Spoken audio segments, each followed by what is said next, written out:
Alright, that should do it. Okay, Rivals 2. I have not touched this since launch week. I'm gonna be real. Eesh. It's been a while. That's like 5 months ago or something. 5? Was it 5? Let me see. Yeah, you've been grinding this game a ton.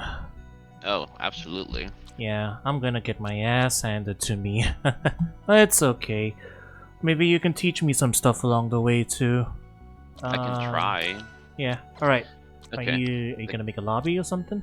Yeah, I'll make a lobby. Alright. The game came out 6 months ago. It's what's her name? Olympia? Is that her name? Is she out yet? She's not out yet. That's gonna be next month. Ah, okay. So I did mess around with her back in Rivals 1. I don't really have a character yet still, because I was an Ori player. So yeah, I'm still in a little bit of a character crisis. You know about Aether, right? He came out. Yeah, I know, but I definitely do not know how to play Aether. It is what it is. Okay, I posted the code in VC. Okay.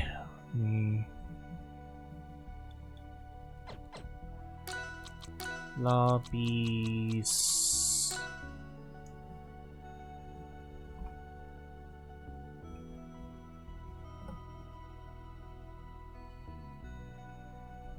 Right, we're in. Cool. Wahoo! So I guess I'll just mostly be playing Claren for now. Yeah. Just what I've been. She's mostly what I've been playing for a while. So I also played her. I think she's a really solid starter character. And she's relatively simple, I guess. Yeah.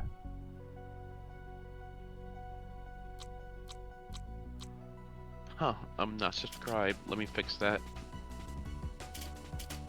Alright, gonna test the netcode. It should be fine. I think we played last time. No, we haven't played before, I don't think. In fact, I don't think I've played anybody online other than randoms in my region. Right. I have not done a friendly session yet, so...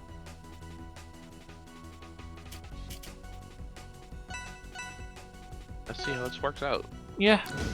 See if the rollback holds up.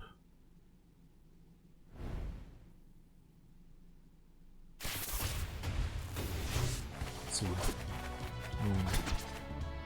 Alright, I definitely have like a full second of input lag. There's you can like manage the... Yes, that's our can network manually change it, setting right? at the character select. Okay. Here we go. If you press Y, I think you're using a game controller. There we go. Network setting. Delay Network frames. settings. I have it at 2, but that definitely didn't feel like 2. That was a lot more. I think T2 is the minimum you can do. Everything's set to their minimum as it stands now. Okay, well, we are a bit far, so I guess I'll shove it up to 6 and then see how that goes. Jitter buff, 2? Let's raise it a little bit. Okay. Let's see if this works.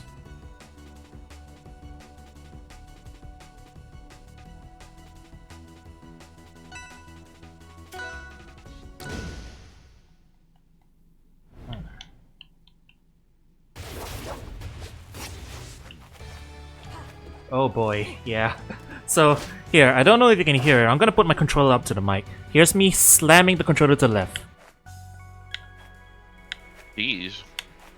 Yeah, that's like a full second. Oh boy. Yeah, this... Can we change the servers? Does that affect anything? Like... Yes, you can change the servers. Yeah, if we go to maybe an intermediate server somewhere in the middle. We're gonna have to... Actually, if you want to adjust the server, I think it's better if you make the lobby. Oh, okay. But wouldn't you have like a massive input delay? We'll figure that out as we go. Alright. It's the nature of the cross-continental stuff. Alright, region override. Let's pick a server somewhere in the middle, I guess.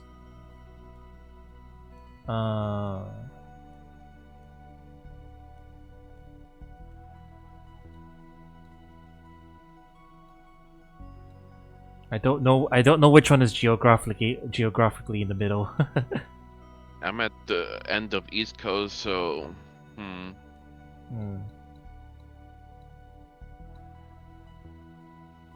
Bogota? Whatever. See how that works. I'm bad at geography. Yeah, okay. Well, I don't think that many people are like trying to get into a private server, so here and there. I showed the code.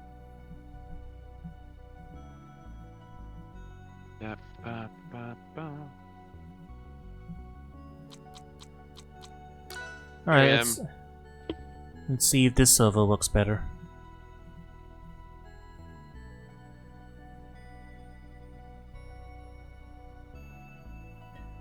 If this doesn't work actually, let me hop back into training mode and just make sure it's not like for some reason my game having the delay. Right, okay. I'm gonna figure it out.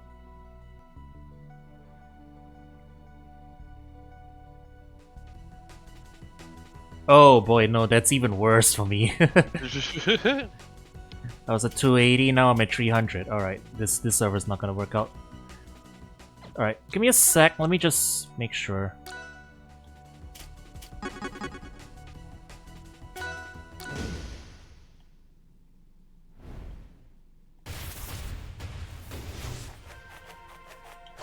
Nope, okay, it's not the game.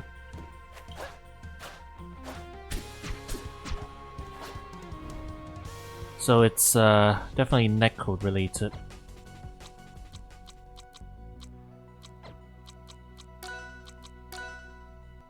Well, I guess I can just try the server that's closer to me and see how it feels for you. Yeah, I think that's ideal. Alright, then. Is there a Singapore server? There is a Singapore server, yeah.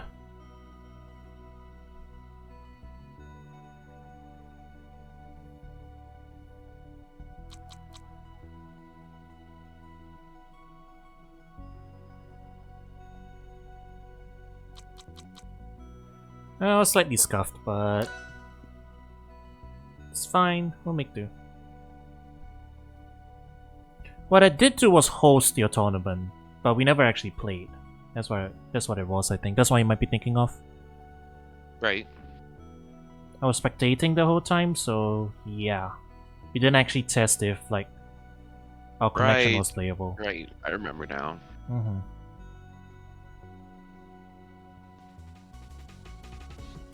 Okay, well, I'm getting very good ping now, but that looks really bad for you. I'm 1,200.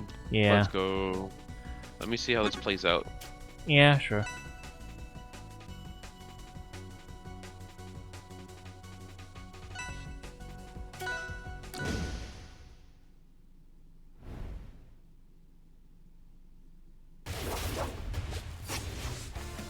Alright, how's the delay? That is a full second delay. Yeah, okay. We'll have to try and test to find an intermediate server then. I think this is the first time I ever felt input lag in this game. Yeah. That like that was how it felt on my end. Like, whoa, that's a full second. Okay, region override. Mumbai maybe? Let's see if that works.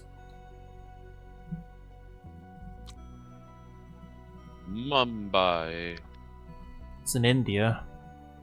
It's decently far from here, but maybe closer to you? That's pretty far from here too, so...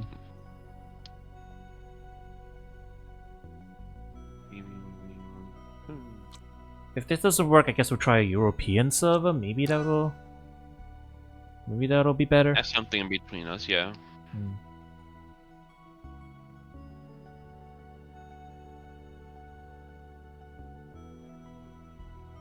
I think if we're both around the 100 range, that should be okay. Yeah, if we both even out, that's ideal.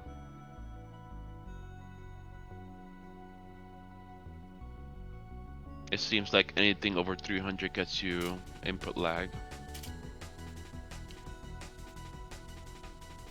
Yeah, okay. Don't think that works. I'll try a European one.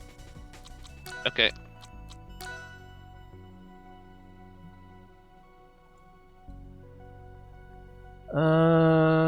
Let's see.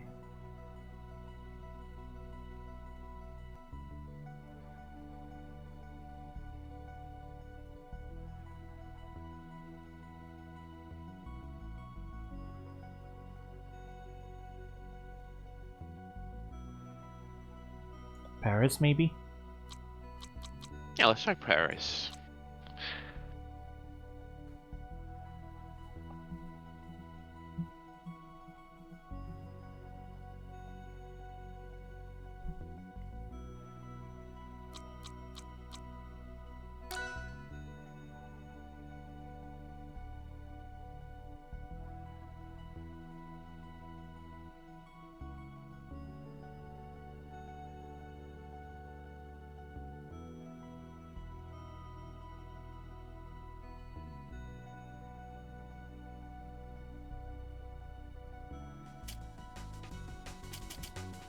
Now you're at Ooh. 200 and I'm Yeah. sitting at 100.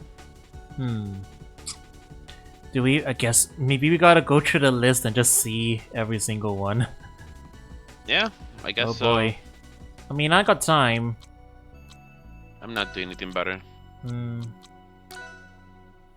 Alright, rolling out Paris. Let's try Frankfurt.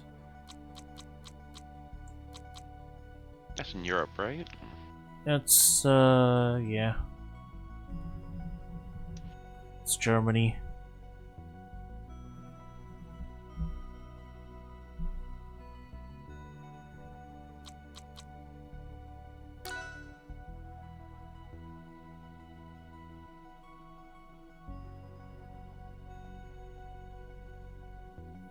I wonder why it's server-based though, because isn't the game peer-to-peer?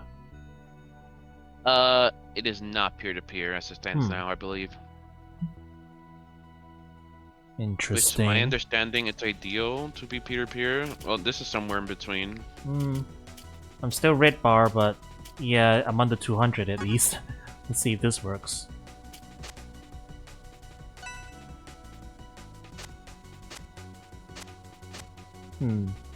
Not looking good. On the character select, it's taking like slightly under a second just to switch colors.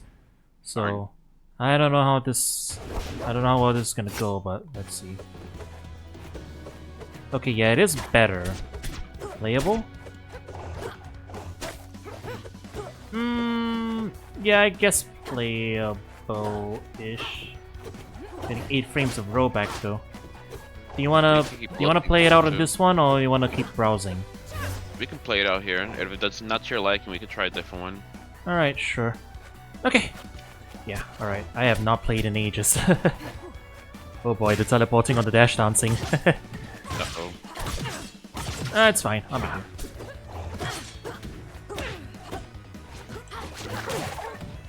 Go, Poppy.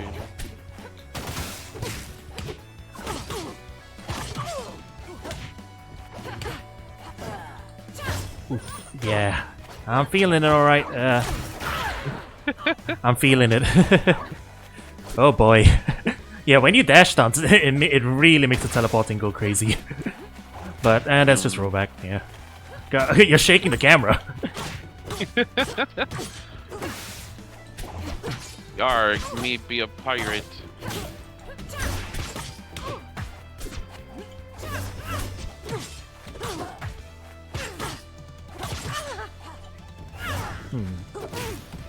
Ow. How do I... Oh boy, yeah, it's fluctuating too. I hit that down air and it didn't come out until like about a full second later. Oof, okay, I'm gonna have to try and make do. Turning around so slow. Oh man. You're going through it. Yeah, that's fine. I'll make do. What did I map strong attack to? A button? I think I mapped strong attack to a button. It's not one of my it's not one of my shoulder buttons. Ah yeah, that's the button I mapped it to. Oh, I throw an orange.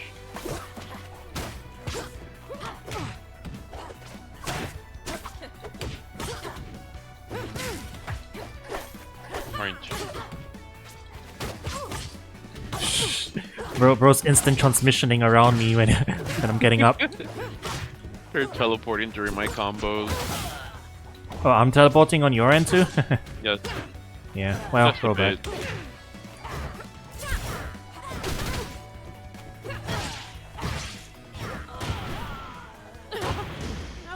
Okay. Well, if this is our best server, I'm fine with playing it out on this one. But Yeah, if you I don't want, mind. we can keep checking to see if there's any better servers. Let's keep this. Let's remember this one and keep looking. Yeah, Frankfurt. Okay, Frankfurt may be our best option, but we'll see.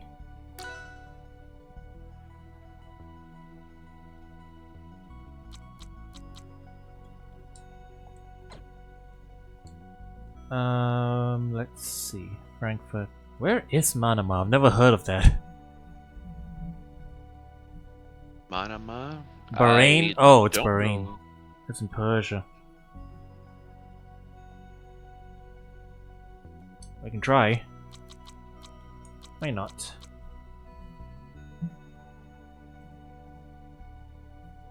Manama.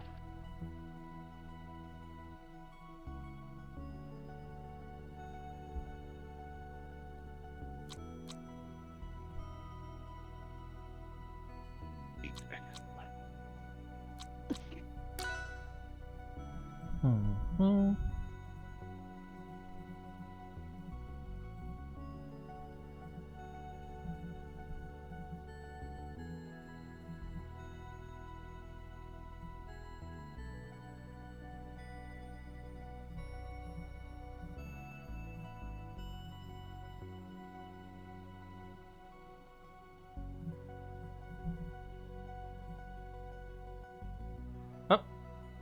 You drop out? 181. No, I'm here.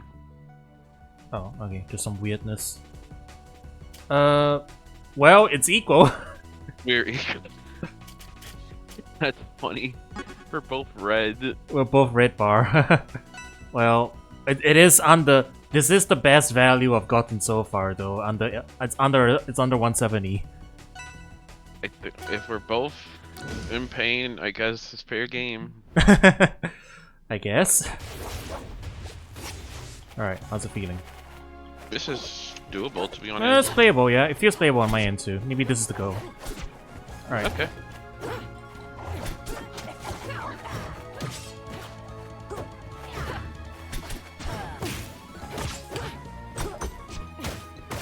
Ow. Whoop. I'm still getting accidental dash attacks. I'm not sure how to stop those.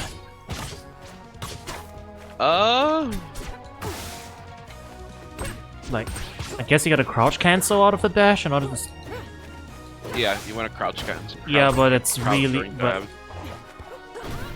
Wah. How do you do it quickly though? I feel like I have to like stop for a full second before I can get the other tilts out of it. It doesn't work like Smash Ultimate where you can do tilts instantly after stop. You gotta Yeah. give it a little second. Yeah, but how are you doing it then? Like there. I'm so accustomed to it that it's natural for me. Wah. If you do it too fast, you're gonna get a dash attack. You gotta come to a halt first. Okay. So you gotta like space it beforehand, then you can't just react out of a dash to space your tilts. Yeah. Yeah, that's gonna take some getting used to. Wow. Oh. How many hits to kill Lily? Or is it like a fixed damage value? I think it's a fixed damage value. Makes sense. But you're better off just parrying it.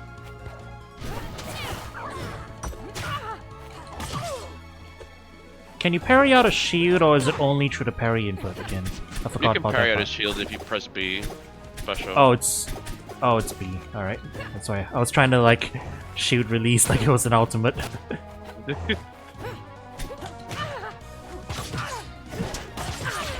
Oh. How do I land? Against Maple, you don't. No, I mean in general. Oh, down there, because that move is humongous. Ah.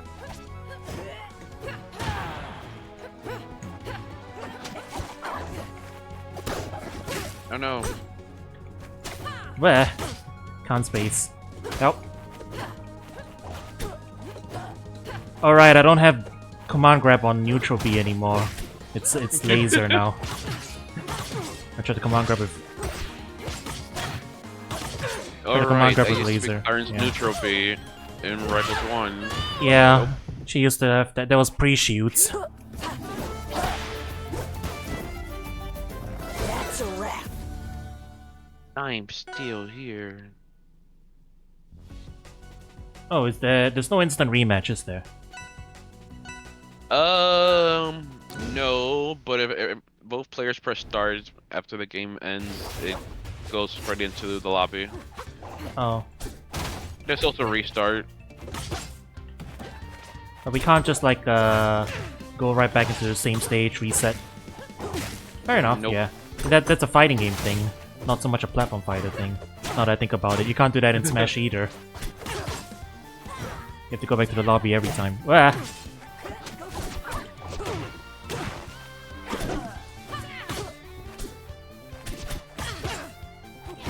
Do I have a Ow. grab macro set up?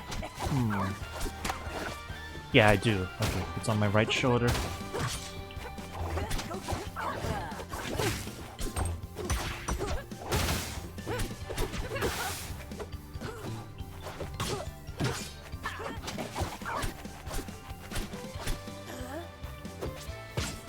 Okay, well, what if I just waited?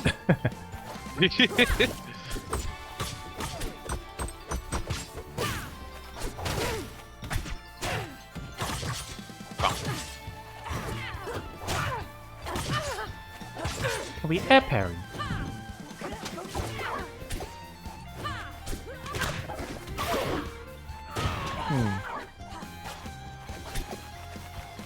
Okay, no air parries, right? No, there's no air parry. I was trying to air parry for a second there for some reason. You can tell I haven't played in a while.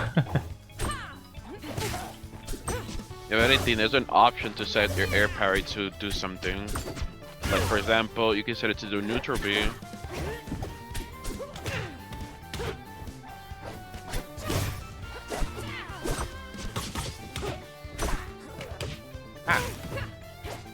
Oh yeah, there's like special pummel and special grab troll or something. There's special ledge get up too.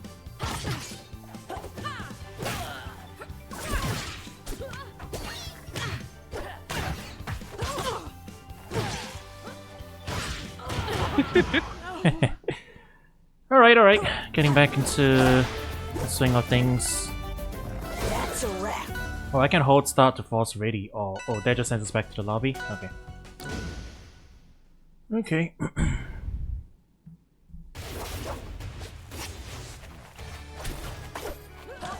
Grab a counter. Ow.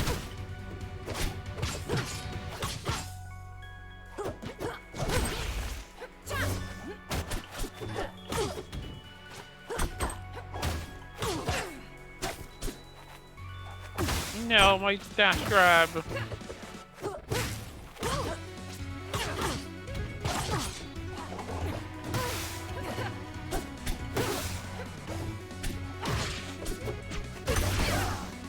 Ow.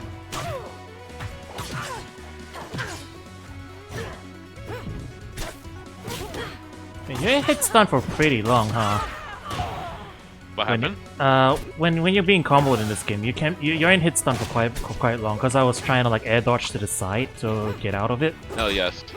But I guess that's just That's a true combo, right? Like it's guaranteed. Like. Okay. Cause in other platform fighters, it feels like you could probably get out of something like that. Compared to Smash Ultimate, this game has significant hit stun. Well, I mean, not just Ultimate. I mean, there's like I play a bunch of other platform fighters as well. Right. The one I haven't is Melee. That's probably it. I never played Flash Party, so I don't know how to compare it. Flash Party is just Ultimate in terms of how it feels. Okay. Like Brawlhalla, Multiverses, they're the same. Oh, right. I didn't recognize the startup animation. Didn't realize it was side B. Oh, sorry, down smash. I said what I was performing, rather than what I was thinking about. Ooh, roll back.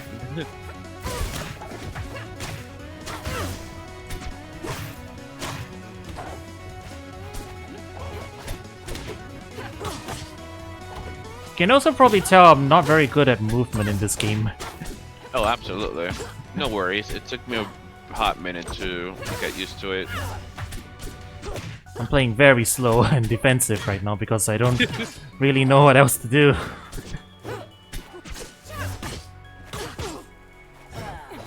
No! Couldn't you have outbeat there? You had the tether on. I had the tether, but I forgot.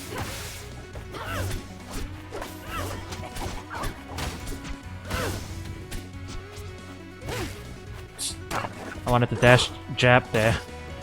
So 90% of my moves are dash attacks because I'm trying to move fast and then press buttons. There's a funky move. Whew. Yeah, I think the biggest thing I'm gonna have to overcome first of all is how to not get like so many dash attacks. Cause oh boy, it's like probably the most frustrating thing I guess on the first day when I was messing around trying to learn movement and stuff is that like 90% of what I'm trying to do when I'm trying to like play at the speed I play other platform fighters is it all turns into dash attacks, which is really bad for me. And if I don't want dash attacks, I feel like I have to walk, and like walking is just really slow, and you don't want to be walking. See, there it is again. Yeah. I played Ultimate at a random local, and all I could do is get dash attacks. It was weird. That is weird. Wouldn't it be the other way around? You could like tilt out of a dash really easily. Even if you crouch cancel, all it means is that you would get like down tilts rather.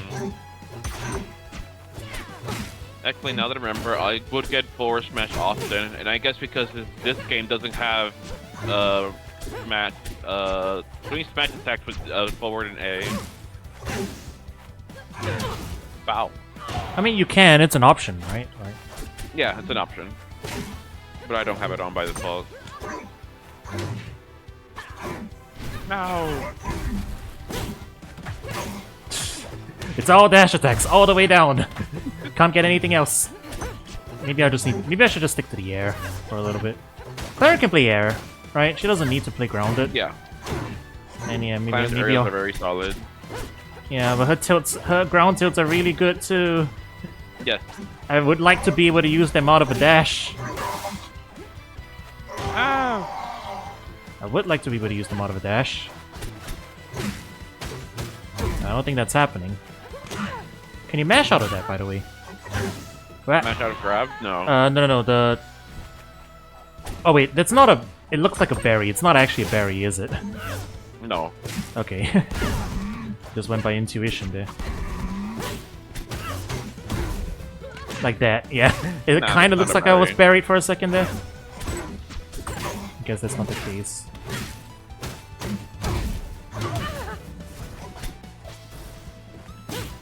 Ah. Roll back. Actually, I heard the stun sound. No.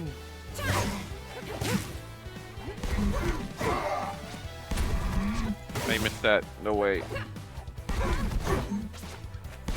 I should not be trying to tech chase. Sorry, tech chase. I should not be trying to chase off stage. I'm definitely just gonna SD if I do that.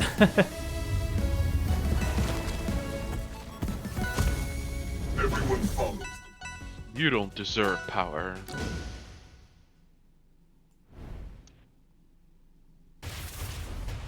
Alright, I did lab like a throw setup or something, but ooh, I gotta like remember how to get it. Uh-oh. I'm almost back at 200. Help! No! look at the numbers at the bottom. They're going so high. They're right going now. up. Yeah.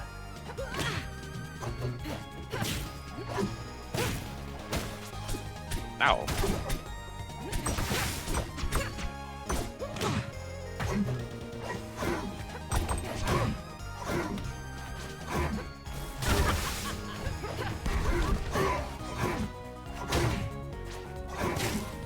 Dude.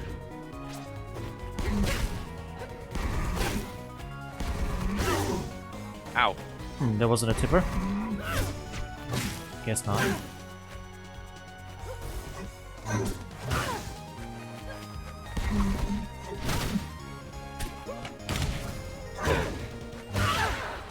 Alright, you can like check out a grabs with what's the input? You gotta guess a new attack or special, right?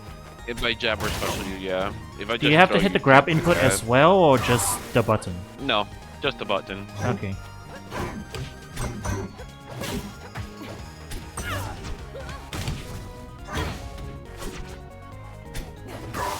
Ah.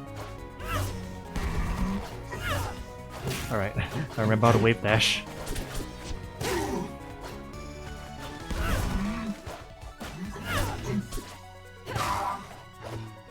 Am I even wave dashing or is that just regular dashing?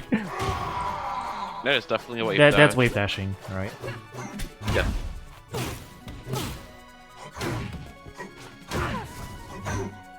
No.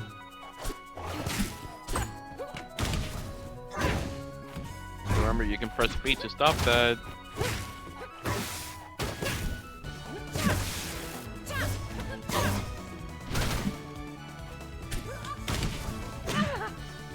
I hit A.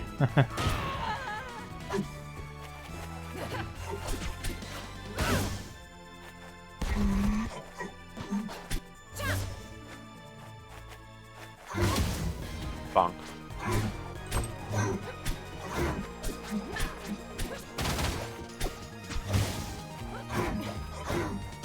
Okay.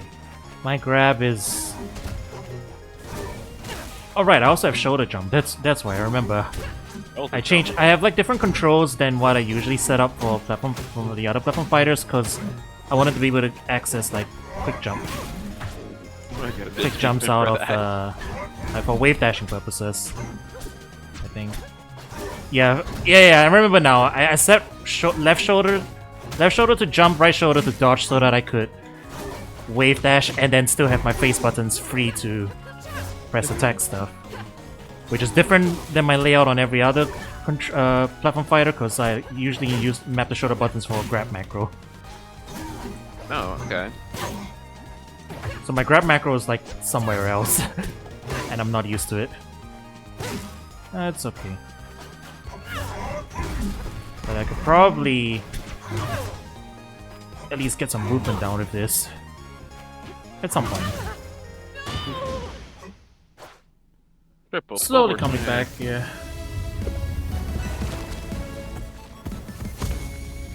You don't deserve I'm definitely not going to be doing any non-dash attacks still, but I'll at least be able to move around the stage a little more quickly. I'm sure you'll Then- get used to it. Yeah, than just like the walking around that I'm doing right now. Actually, if I were playing like that, like a slower, less moving around the stage type of game plan, what character would be best for that? Maybe Loxodons. Yeah, I could see it. Oh, okay, his grab reach is pretty far. I think I'm at the safe range to poke. It is not the safe range to poke.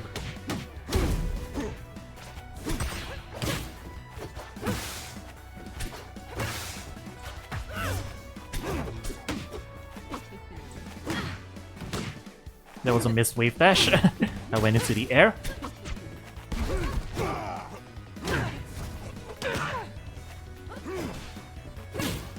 Out.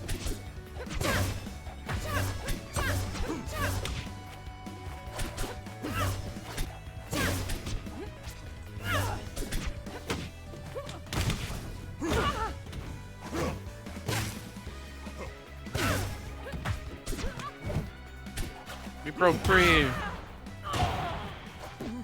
I actually don't know which one is which animation. To be real. Alright, where's my grab macro? Okay, yeah, it's on the trigger now. This Since is my I- special B.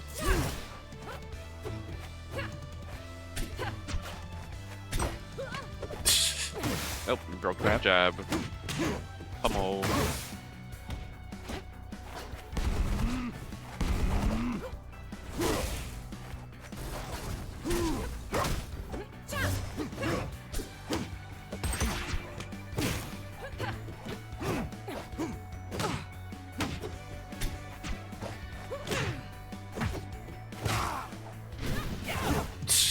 Would that even kill? That's not a kill move, is it?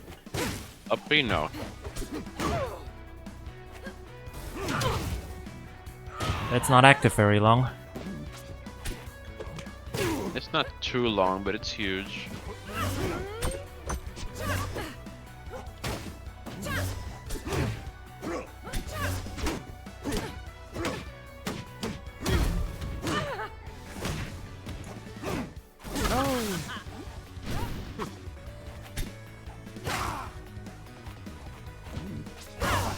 Ow. Yeah, okay.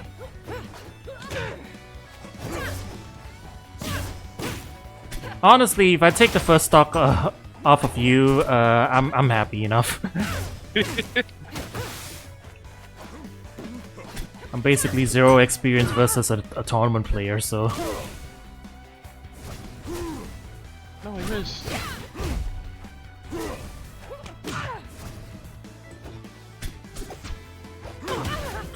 Turn around!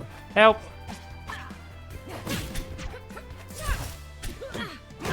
Doing. That took a while. Could I have lived that? I think Yeah, you I could have, yes. DI'd the wrong way, maybe? I don't have time for this. It looks like you were DIing down in a way. I was holding up forward, so... maybe. Change my Let's color. see.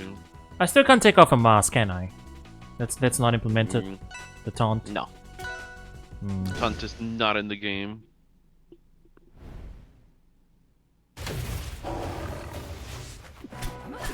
Alright. Okay. Yeah, wave dashing at the shoulder buttons, that's...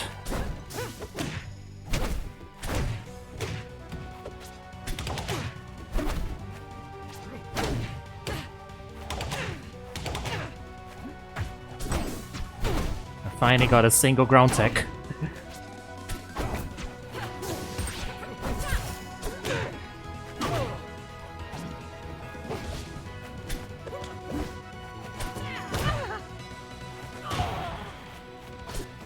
Oh my god, 0 to death.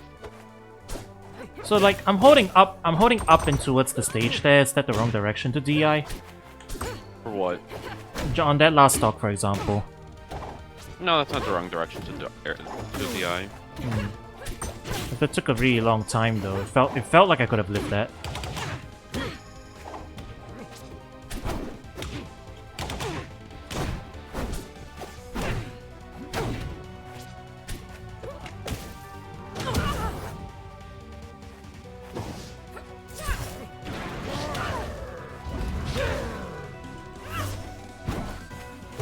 That miss.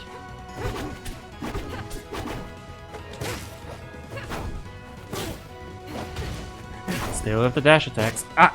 Come on! Oh wow. I'm shocked you died to the first hit of that. Ah. Yeah. Still with the dash attack. Still with the dash attacks. Okay, I think what I'm doing is because I'm trying to do like a crouch cancel and like a Marvel style wave dash, where you hit forward, down, forward, down, you know? So I'm doing like reverse Hadouken input. But I guess I'm not waiting long enough, so I'm still getting dash attack. You're definitely Like not waiting long there's enough. one successful one. And that's too fast. Yeah, the problem is the sweet spot between too fast and too slow is really small. For something as simple as just getting a tilt out of a dash. Definitely. Well, I guess wave dashing and then wave dash tilt is probably easier Yeah, that's way easier to start with. than just dash tilting out of it. Alright. MVC2 is like an entirely different genre. Well, I'm not trying to do a Marvel Wave Dash. I'm just saying the input I'm doing is similar to a Marvel Wave Dash. Because what you want to do... give me a sec. Okay, chat. So what you want to do, because if you just dash and then attack, you try to do a tilt out of a dash, you get automatic dash attack like this. For example, I'm doing tilt in the other direction, you get that. So what you need to do in Rival specifically is you need to crouch cancel and then you can do a tilt. So you see, you dash, you dash, you stop, and then dash, stop with a crouch, and then you can tilt. That's me doing it in slightly slower motion.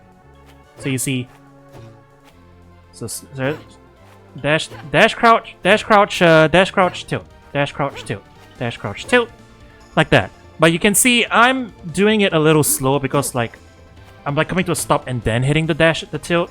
So I'm going to miss a lot. And conversely, Snow, you do it. Do a tilt out of a dash, yeah. There you see? That's how fast you can actually do it, but it's a very small timing window because you do it too quick and you get dash attack. Do it too slow and, well, you get what I'm doing, which is going to be very easily interrupted, very easily shielded, etc, etc. So yeah. I'm trying to do it Marvel style because Marvel style is like, you forward, down. Forward, down. But I'm not waiting long enough after the down before I hit the tilt button, so I'm still getting dash attack. So yeah, that's basically it. Right. So I can sort of do it, but I'm either doing it too fast or too slow for the most part. Which is a problem. Too fast. Oh, Yeah. Too fast is when I'm trying to play hyper, which is because this game is so fast, dude. Kinda have to go fast. If I try to do it manually, you're just gonna counter hit me out of stuff. Like right there. If I was a little faster, I probably could have down tilted before that smash attack hit me. But because I'm doing it slow, you know, can't interrupt stuff. I get you. Which It's is just how, something you sort of gotta get used to. yeah. It's a pretty steep learning curve though for something that's pretty basic. Is my point. So it's gonna take some time to get used to, you know, chat. You kind of need to grind a lot of the game to get used to it. Which I guess the other alternative is just play aerial and then don't rely on ground tilts, you know. But that means you can't parry, you can't shield. A lot of your defensive options aren't available when you're in the air, which is, you know, disadvantageous.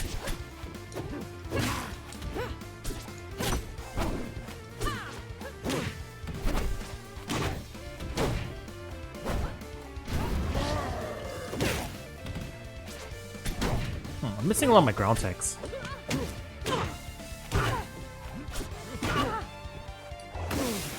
Ow. Fireball. Fireball.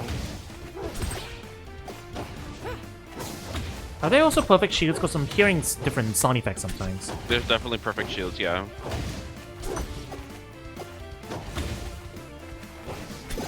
Finally, I got a single one.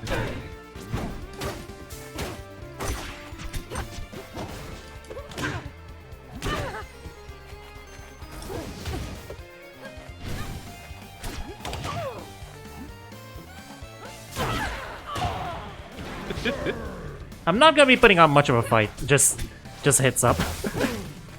But I guess That's you knew fine. that. As long as it's fun for you, I guess, you know, cause like, as long as I'm not being too boring. No, you're totally fine. I'm having fun. Yeah, because I'm definitely like several tiers lower in skill level in this game. Alright. Oh my god. I took a stock. I'll take it. I'm doing stay in place, get up a lot, I guess. Cause I'm worried about tech chases like that. So I figure staying down and letting the iframes last a little longer might be a better call. That's a good way to go about it. You know, don't be too hasty to Ukemi. Every time I dash attack, it feels like I got a whiff. I got like a consolation prize, you know? Not what I wanted. Weak hit, no damage, but I slapped him with the noodle. What's it actually good for, actually, this dash attack? Dash attack? It's a real. If you chipper it, it's a really good move. There's like combos into imagination. It combos? Yeah. Combos into stuff? Tipper dash attack? Oh, yes. tipper. You gotta tipper it. Well, I mean, non-tipper. I'm not getting anything off. Yeah, I'm slapping you with a wet noodle. Pretty much. This wave dash? That I almost got it. Almost wave dash into position.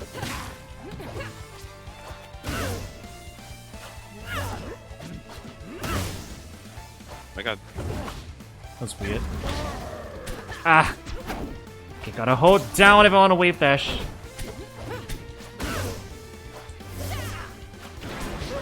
I'm gonna look like I'm teabagging a lot because I'm trying to like... if I keep doing this, I'm going to look like I'm teabagging. Because I'm really trying to get a wave dash without, you know, leaving the ground. Yeah, for a wave dash, you don't have to hold down. You can just hold forward.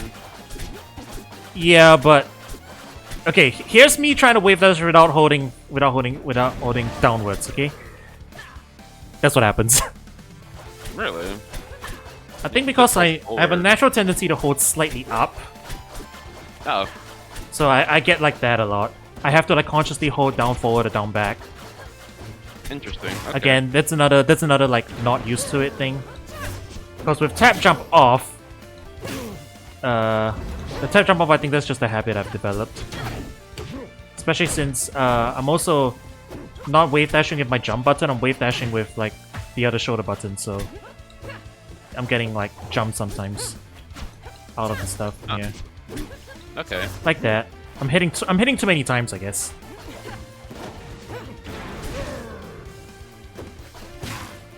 Ow. Man, non-tipper that killed.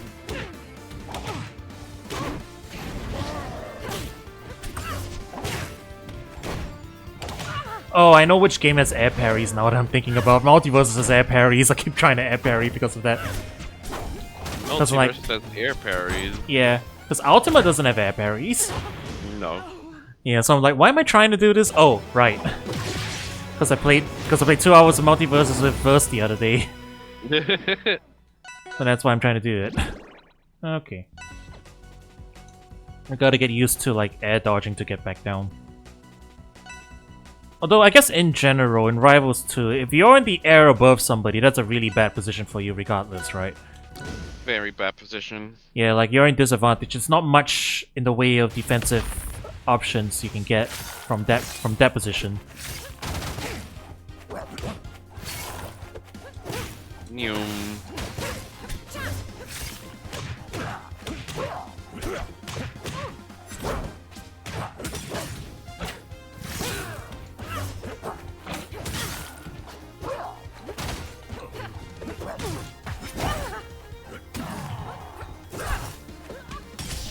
I love fair gaming. You didn't get the wall jump. Fair enough. I tried. I saw an icicle. Oh no, I got parried.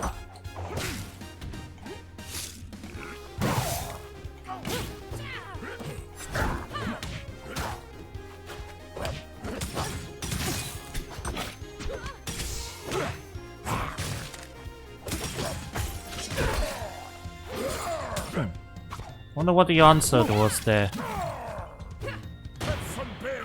Man.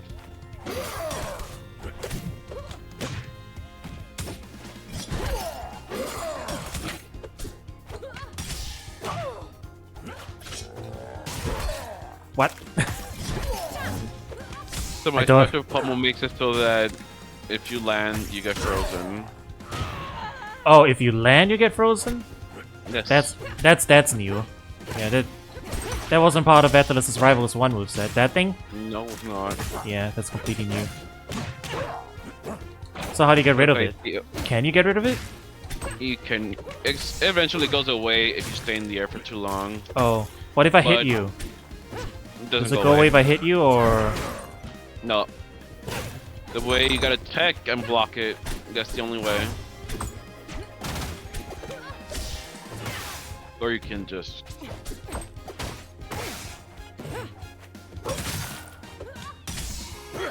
Swing. I guess that's the answer, though. Just don't tech roll out of it. It's a trap. Punch. Oh, that was really slow. Probably could have made it out of it. I don't know if you're too used to ultimate balloon knockback. Actually, now that I think about it, yeah, a lot of modern platform fighters kind of use the same type of acceleration.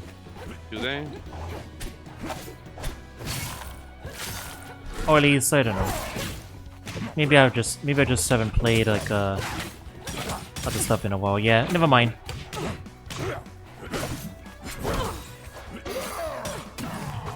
No! Why didn't you let me get that?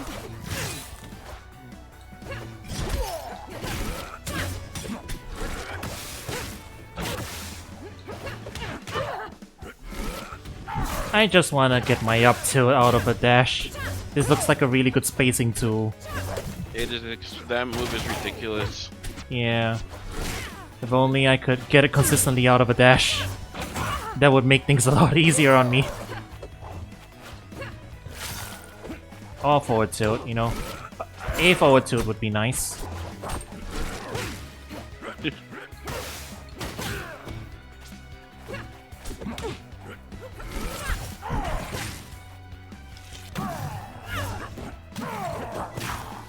Ow.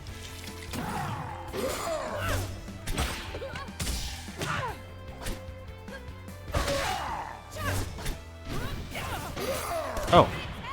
I touched the wall? Apparently I touched the wall.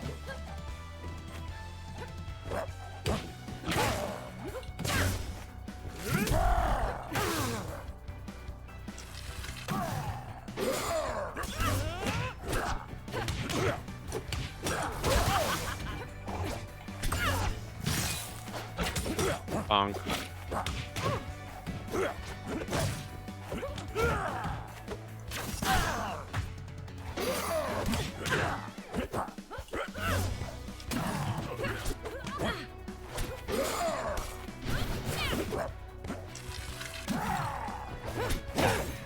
I jumped too high. Swing. I think I still have my wall jump. Oh, never mind. A reminder that you can't wall jump after your up B. Wait, you can't wall jump after RB in this game? Nope. In Rivals 1 you could. Yeah, but not in this one. You can wall jump after your side B though. Okay, that's new. I actually didn't know that. I've been trying to recover No. wrong all this time. My Rivals 1 instincts, they've been leading me wrong. I just assumed every time I touched the wall before then. Nah, in certain cases you can up B. Wall jump. But generally during up Bs you can't wall jump.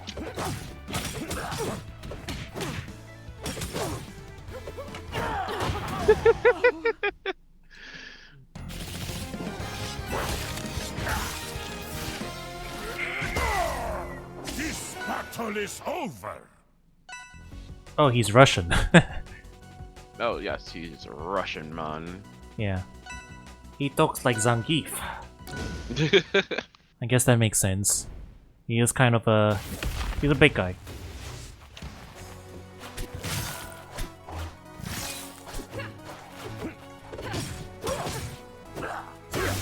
Ow. can't believe that's Effort.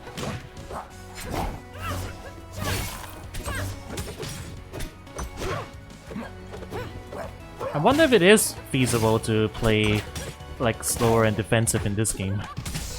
Absolutely. Maybe I don't have to go hog wild on the buttons on the APM. Maybe I just play slower and space tippers. Slow swordy? Maybe slow swordy is the way to go. If I can't do high APM. Characters like Loxodon really like playing defensively depending on the matchup. But I guess even then there's no escaping some movements like that in order to get combos and whatnot. If you're gonna give up combos if you don't do it at all, I guess. But that hits below the platform. Oh baby. Does it go away if I hang here? Okay, I I think did it it. does. Doesn't count as grounded. Okay, sorry, it doesn't count as air.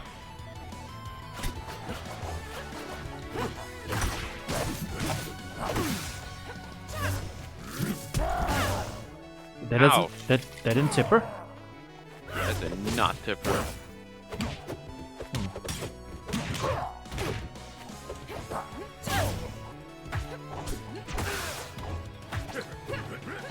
You know, even in Rivals 1 though, I never learned to hit fall. I think that's one Never of the learned things. to lip ball? Yeah. Fair enough. It took me a bit to learn how to hit ball properly. In this game. Yeah, because you have to like recognize that you land the hit and then hit forward. My brain is too slow. I can't. I mean, I can handle hit confirms in fighting games. I don't know why I can't hit fall in this one. I'm just by default always trying to hit ball. It's too fast. Game too fast. Please send help. I'm old. I no longer have young man reactions. How do I dodge this? Can I? No, okay, that doesn't work. Experimenting. You can't do that. It was just too late. Ow. Oh, you can counter like the freeze just as you land. Definitely counter that, I'm sure. Can you parry the freeze? Yes, you can parry the freeze. Okay, so it's not the end of the world if you get that debuff stacked on you, I guess. Let's try it. Oh, okay, no, you can just shoot it. Huh. You can block it or shield it if you land. I didn't realize it wasn't instant. I thought it was instant. If you're forced to attack, then it's instant. There's no options. But if you're in the air like that, see?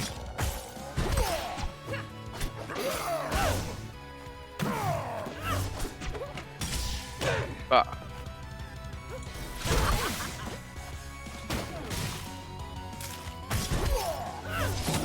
I did it, Right. chat. I didn't get tech trapped. I may have died, but I didn't get tech trapped. That's a victory in my book. I got the rumbly in my tumbly. What? I've got the rumbly in my tumbly. That is certainly a win quote. I don't know how to feel about that. What is It's he? the win of the food line.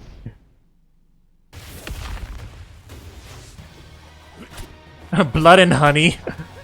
Oh my god. I mean, you're not wrong, Chad. That is Winnie the Pooh.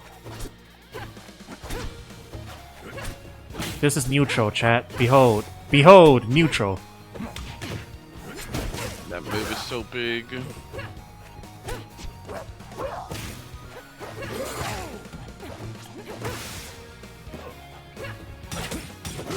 How do I stop it?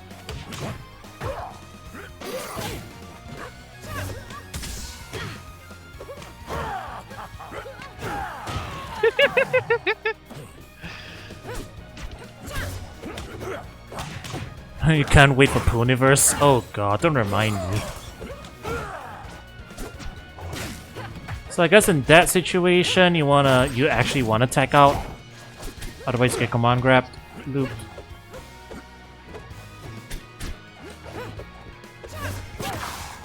That hit me.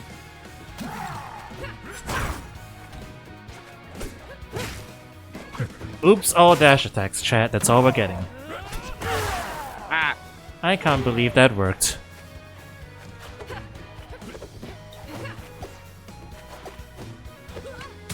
Not another dash attack. No!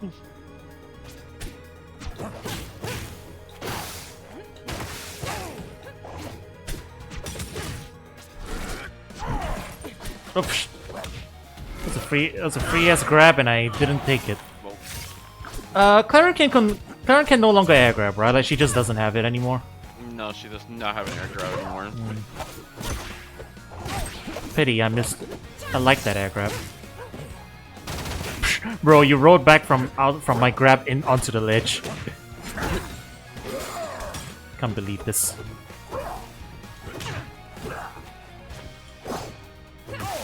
No! Ow. You can also tell by the slow reactions I have to landing a grab that I'm not expecting to land them a lot of the time. Just stand there awkwardly holding them. Fair.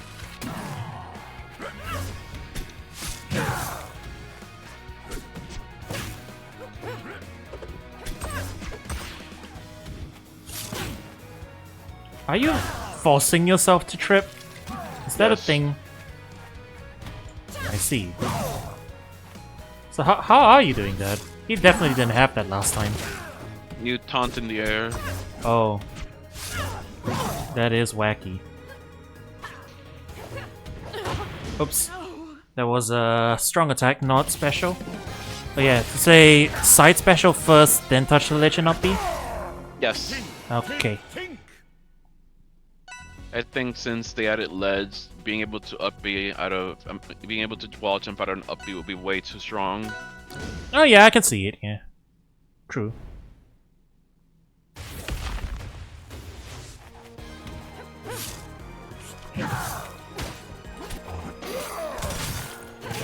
Okay. I might be basic level, but I don't think that's going to work. I almost had it.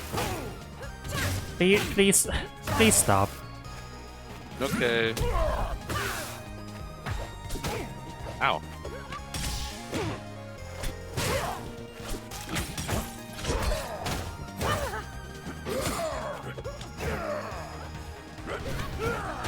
Did that combo, or did I just not DI the right way? No, you were definitely actionable. I just waited for you to jump.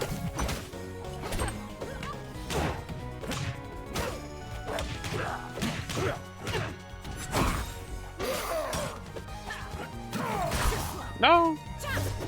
And that slide attack is so fast. Can't even interrupt it with jab.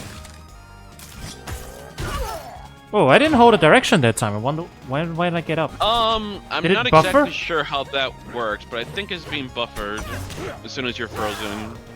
That's so long though. Wow, gotta be so cognizant of it.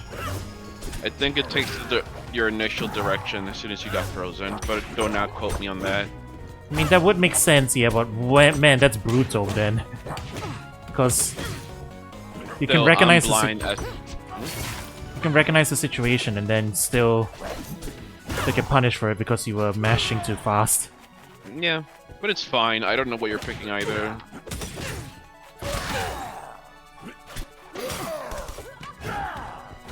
Most of the time I just want a neutral get up. Try to I grab. think you can neutral cutter for that. Oh, it's in like Bye. stay in place. Is what I meant. Like, yeah, like that. That's what I meant to do. Oh, you can stay in place for that? I didn't know that. Nobody ever does it. I mean, I figured everybody wants to tech out of it. Like that's what most people like to do. I'm probably one of the odd one outs that like tend to just stay in place a bunch, cause well, I do it because people don't expect it and they try and tech chase and then I get out of it. Usually tech in place is the harder one to punish. Rumbly in my tumbly. Yeah, and also like because like not doing any inputs opens you up to further combos, I guess, which is why everyone tends to try and get out of it. So I'm on Yomi level 2, I'm like, everyone's going to expect everyone to tech row out of stuff to avoid the combos. So I'm just gonna not tech row and then I'm gonna avoid stuff. And it actually works out a lot. You know, until they prove that they're always gonna start comboing me, then I start teching out. But like that's my Yomi level 1 is just stay in place and assume they think I'm better than I am. Or rather assume they like, well, you know what I mean. Yeah, I know what you mean. Okay.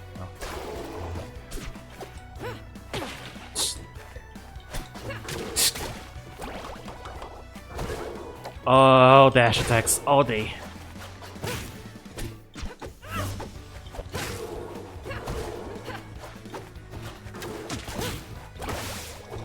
No. Alright, go for this session, I guess. Just try and make sure I get the tilts I want out of a dash.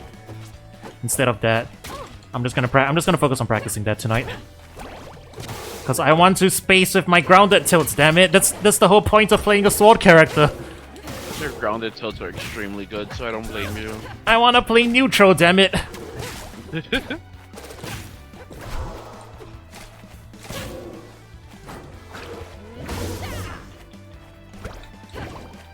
Like I play sword characters in a bunch of other platform fighters too, and the whole point is so I can play neutral.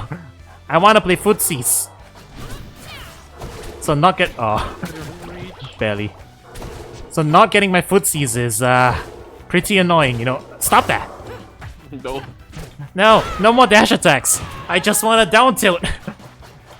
I just want to poke the ankles while facing the right way.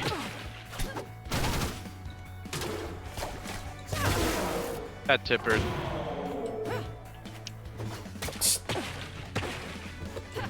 Man, it feels like so many actions. I'm like gripping the left stick so tightly to get the timing down. I can't just do I can't just do Hadouken inputs and call it a day. Hadouken input. Oh I have to God. like hold down after. It feels like I'm playing a charge character. Oh, that's too low. Yeah, it really does feel like I'm playing a charge character with how long I have to hold down.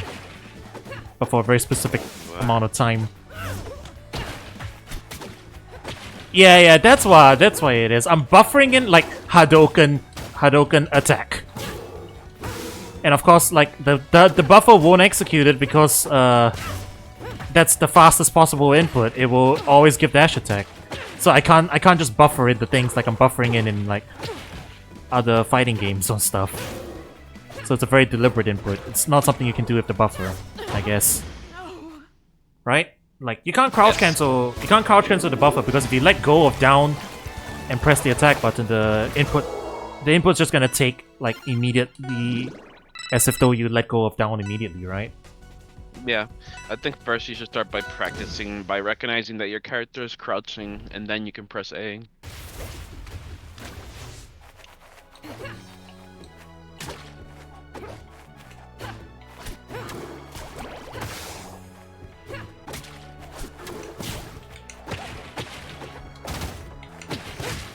Ow.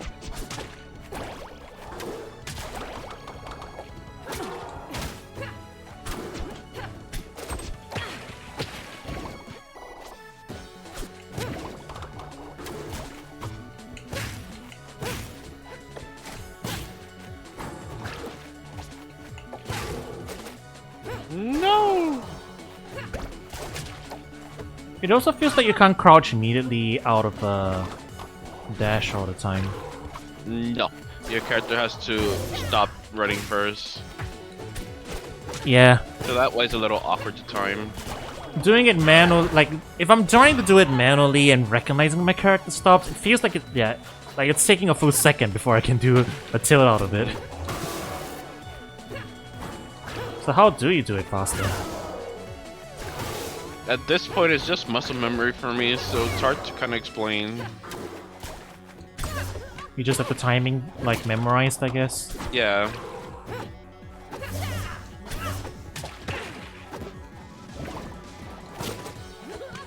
Wah, wah, wah, wah. Oh, you're not dead. But that wasn't Tipper.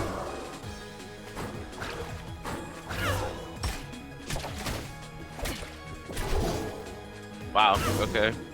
And I didn't... Well, okay, whatever. I was about to say I didn't space it properly, but...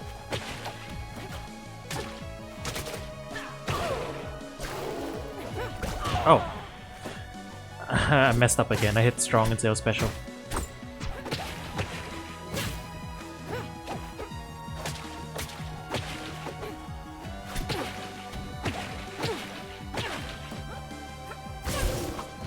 Ow. Whoa, No! messed up. I wonder if these are people still playing your region. I would imagine maybe.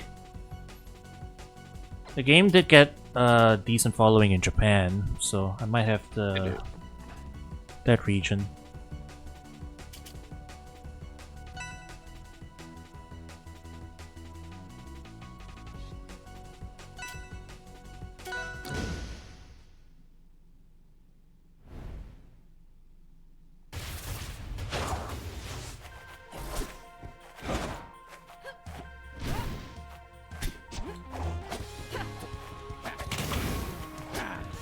Well, What happened? I tried to crouch cancel, but I was running left instead of right, so I fast fell.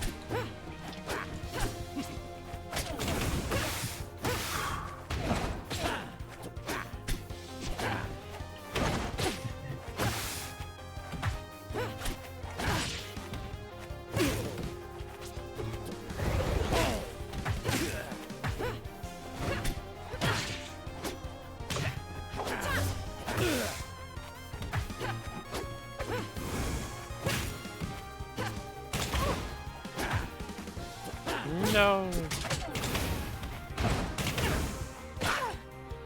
I'm just focusing on trying to land my ground tilts now. Fair. But I'm still definitely not getting a lot of them.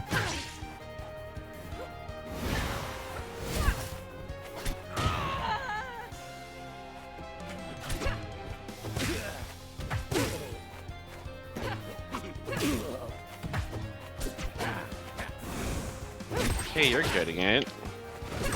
I'm doing it very slowly though. Like it's I'm actually okay, I'm getting it, but I'm not getting it in the place I want to. Like I'm not spacing it properly.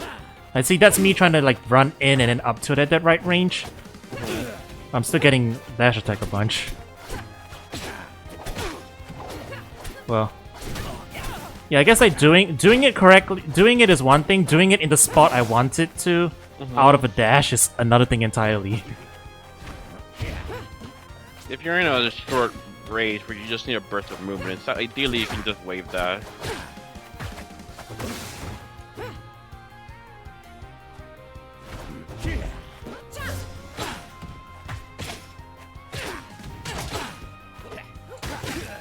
Ow.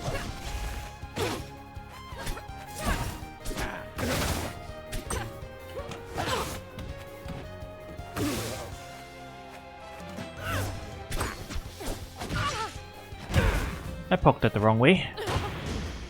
Oh wow. I'm surprised that killed. Yeah, I mean, I'm fairly certain I was actionable the entire time. I think I was just holding the wrong way. Although it feels really weird. I'm usually just holding up like the opposite direction of the way I'm moving. So up and towards the stage. So I don't know. American bird.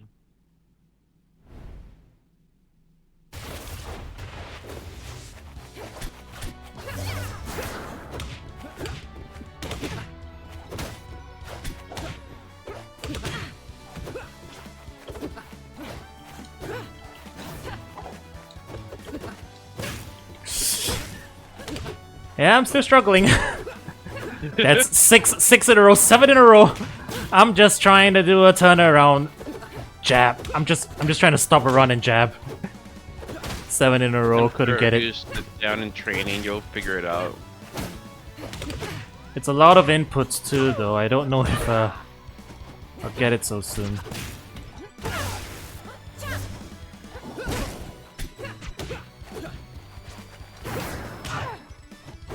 How long did it take you to get it down?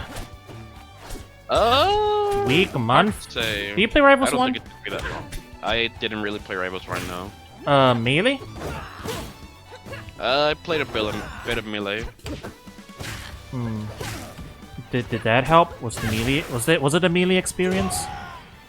I think definitely melee experience and PM experience that definitely helped me understand. Oh, PM. Do you play PM a lot? Something? I played it in PM a good bit, yeah.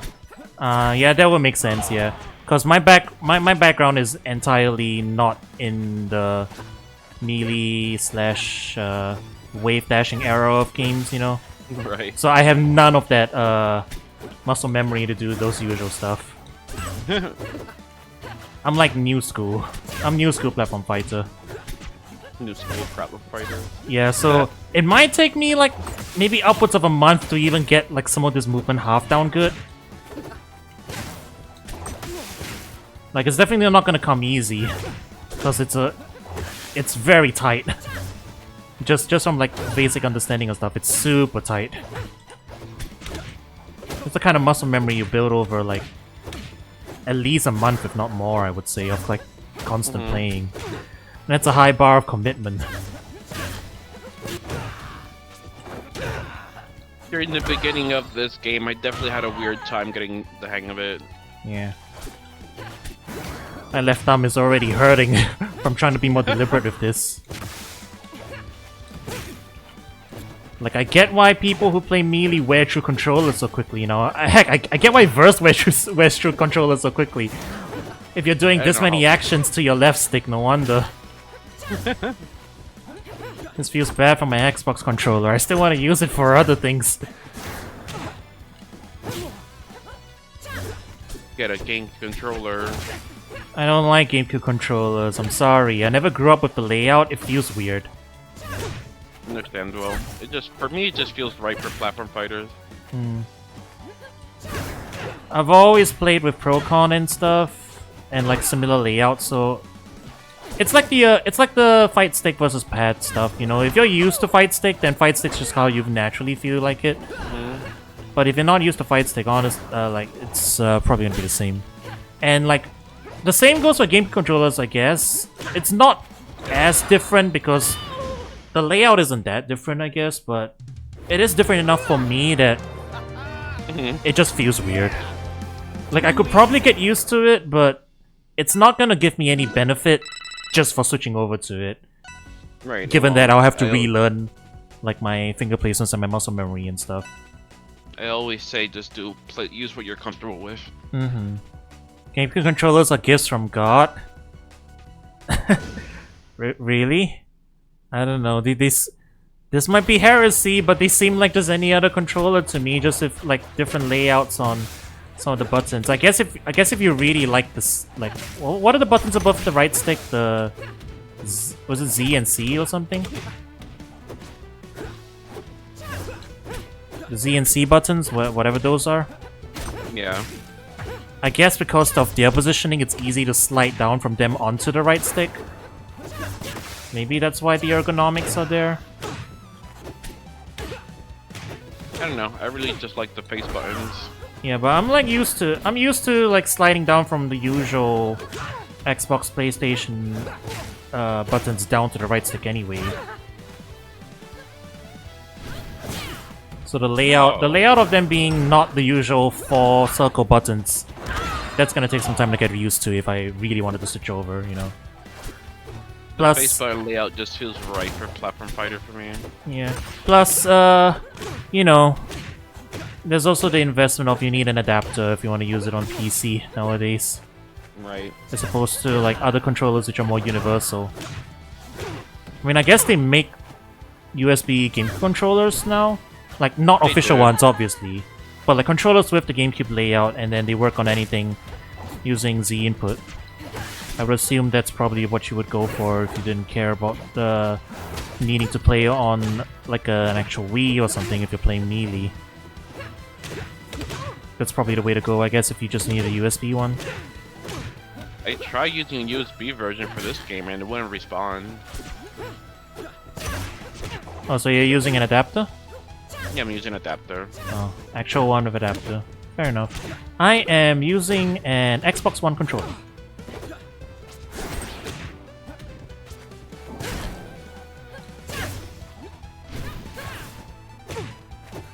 I should stop trying to upbeat people. It's not a kill move. That move would be insane if it was a kill move. Whereas most other swordies have kill upbees in other games. Yeah.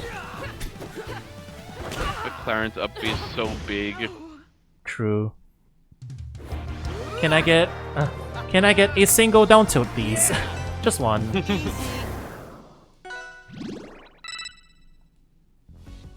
Alright, well, let's try this character then. I don't know what he does, but apparently I can play him slower. I don't need to try and like dash, crouch, cancel, down tilt as much. You have a giant axe. He's got DDD hammer, I think. Yeah, the DDD hammer. Maybe I can walk with this character. Don't need to keep dashing around. Is he combo food though? Is that the idea? He's very good combo food. He's floaty, so he gets away from some stuff.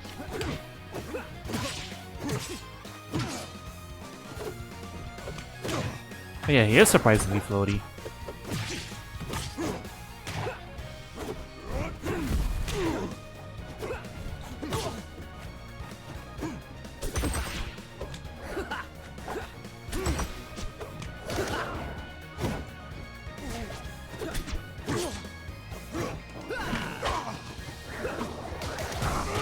Oh, I thought I side dodge out of the way. Right, didn't go far enough. How do I armor up again? I know you put the magma down, but then you gotta do what? You just gotta stand in it. Oh, stand in it? Okay. Mm-hmm. Thought he had like do something.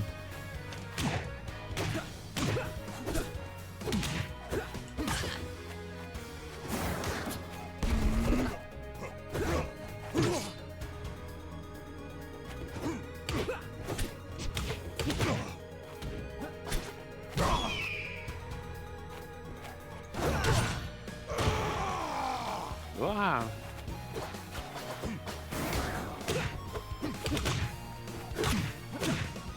But yeah, I guess the reason I'm looking forward to Olympia is that, like, I think she should still have the FADC movement.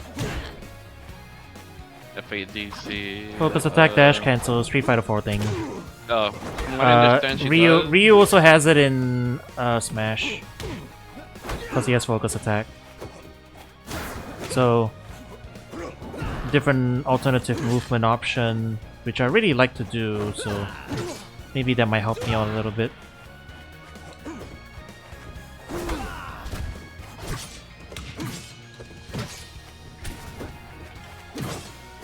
Ow.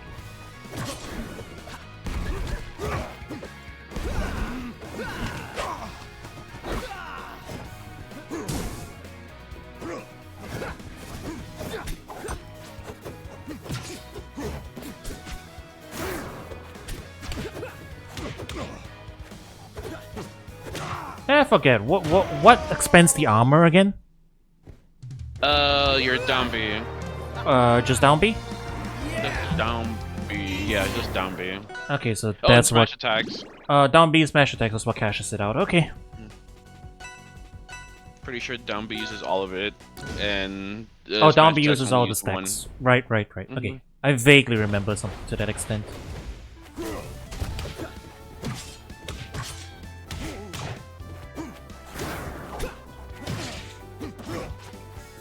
Now, question: what does down B actually do? It is a recovery tool. It could also be used offensively. Oh, right. I vaguely remember that now. Yes, well, I watched his tutorial for a little bit, and then that was back when this game didn't have in-game tutorials. It was all videos.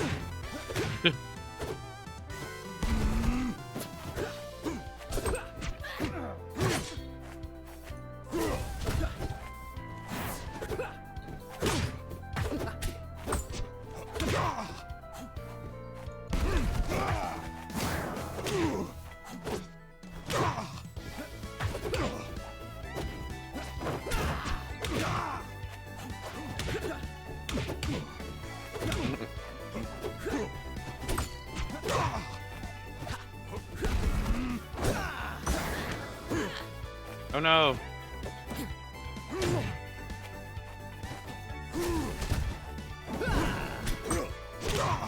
Gotta remember to armor up.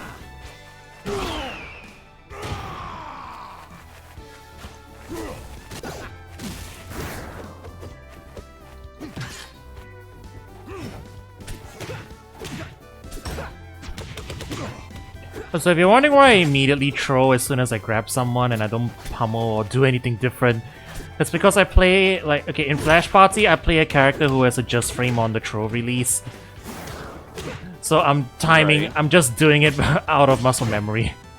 Like, grab, and then time, and then just frame throw. So I'm... yeah, my instincts are working against me here. That's alright. It's fine to instantly throw. That way you don't run the risk of someone grab releasing. Yeah.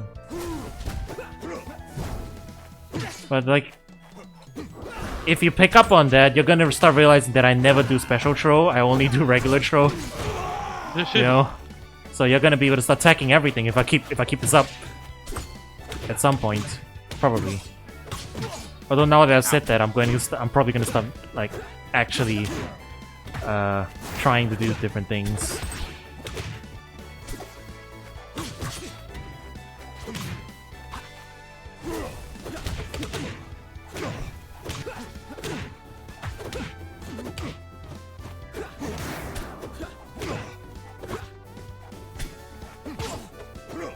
So you still hit me there after I ground tagged. Is there no way out of it? What do you mean? Like, can you actually escape a... Yoki? Probably if you just don't tech, I guess, if you just stay down. You have extended invincibility frames if you stay down, right? Yeah. So tech in place... Tech in place can also be punished, same as roll. They can all be punished if I Oh, they react can. to it. Oh yeah, true. Guess they all have the options here. Because now I'm getting into the habit of just hold shield while being comboed, so I tech as soon as I can on the ground to get out of it. I'm guessing that's also probably not the best choice all the time. Mixing it up is always a good habit to get into. Sorry?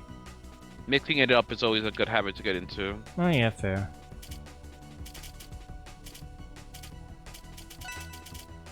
Although I guess I'm probably doing it slow enough that you can react to it anyway. Right. I mean, tournament players probably like choose their options a lot faster. Absolutely. Yeah. You sure you're not getting bored? 20 wins in a row now. Sure. Alright. I'm just doing whatever. I'm just vibing. Because I hope I'm at least putting up more of a fight than the training dummy.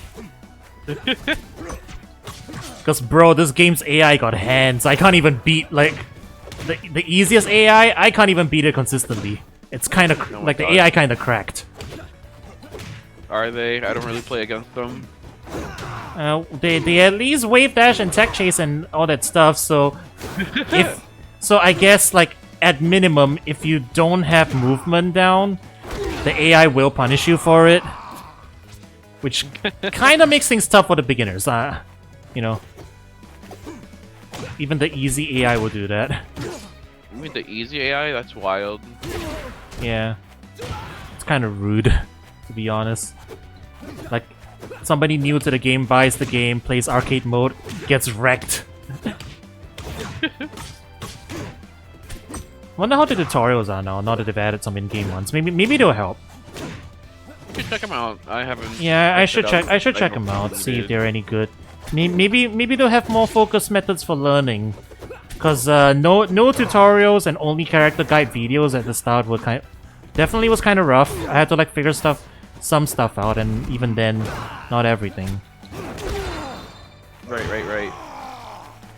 But I mean, kinda just they figured knew. out. They responded to it soon enough. Like the like the new player onboarding experience is kind of rough. They're working on it. How do I land against that? Do you not? Do I just have to take the 70%? You take the 70%, baby. Is that a You are Loxodon heavy. thing, or is it just in general? It's you're fighting Raster thing. Okay, so it's not so much that I'm doing something wrong. It's just that's just how it is. That's just how it is. I'm gonna combo you to death. Is Rasta top tier? Vaguely, not many people play him, so it's hard to say. So what's the counterplay then? What's who play? What's the counterplay then? Just don't let him touch you. Don't let him touch you. Destroy the slipstream when you can. Wait, you can destroy the slip, huh? When it's coming at you, yes. But when it's already up, you can't. I assume. You cannot. If you put him into tumble, it goes away. So destroy it. Okay, try chucking it. Chuck it at me. Do it again. I Okay, would, wait, but I can need you to go wait for this to go away. Oh. So like, does any attack hitbox clashing into it delete it? Yeah, anything. But I'm doing my jab. It's the fastest move I have. Hang on, I just want to see let's see how it works, cause I never knew that about this character, even all the way back in Rivals 1. This is like a mechanic that's probably years old, and I'm just learning it right now. Okay, chuck it. I don't. Throw it. There you go. Oh, that's deleted? Yeah, That's... and now it's on cooldown for me. I don't think it was interactable in Rivals 1. Okay, maybe it is new. But yeah, that visually looks like it's still there. That's a little confusing. It's not really. It's just showing you that it's on cooldown for me. Oh. I feel like that would have been easier shown with like an icon near the character portrait or something. Right. Having like an entire screen wide visual, albeit at a different color and thinner, but still, it's a whole screen wide visual. At first glance, it's a little visually confusing, I'm not gonna lie. I get you. For someone who's not used to it, it's definitely confusing. Ow.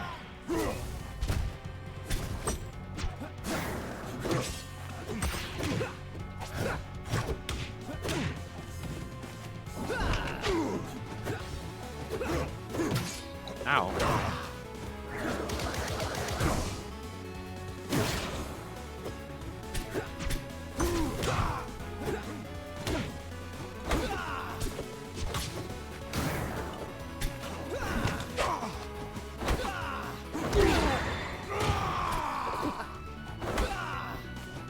Tammy used to play Rasta in Rivals 1.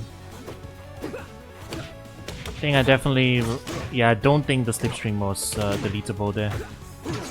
You just kind of had to deal with it when it was up. Tammy should play this game too.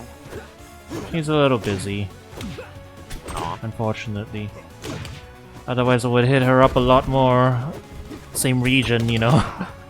Alright, same region. We're able to play a lot better than this. I mean, this is playable, honestly. Playable. Can't complain too much. Raster has lines when he parries. Interesting. I don't think that's every character does that.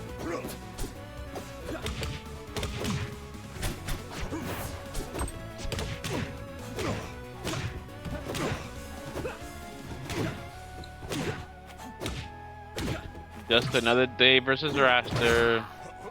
I mean, I don't even know what's the norm and what's me just not, like, DIing properly out of combos, so I'll take your word for it.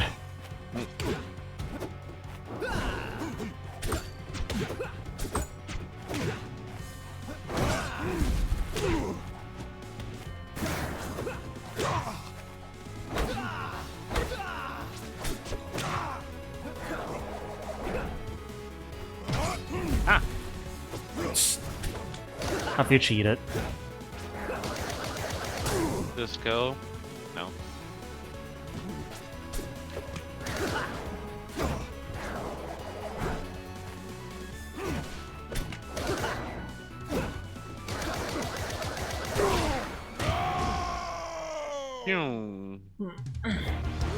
Okay, maybe Loxodon's the way to go. At least I feel like I'm getting more done with him, and I'm not breaking my left thumb to do it.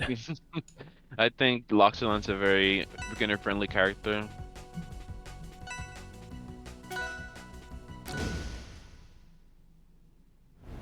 I really want to play neutral with Clarin though. It's just the movement thing that's holding me back.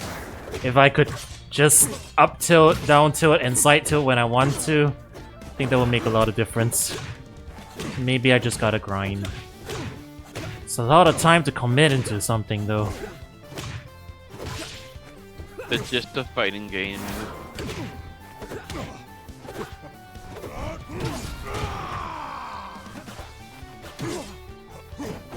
Pretty high barrier to entry though, I gotta admit. It's like old school. It's old school, It is probably... I would say, it is probably the easiest of the melee style movement mechanic games to get into. They've made it as simple as it could be already. But inherently it is a tough like movement system to get used to. Absolutely. I don't think there's any way of getting around it, you know. That's why some other games have like moved away from it. It's for players' sake. It's for like new player onboarding sake. So I think it's fine if they both coexist, yeah. Absolutely.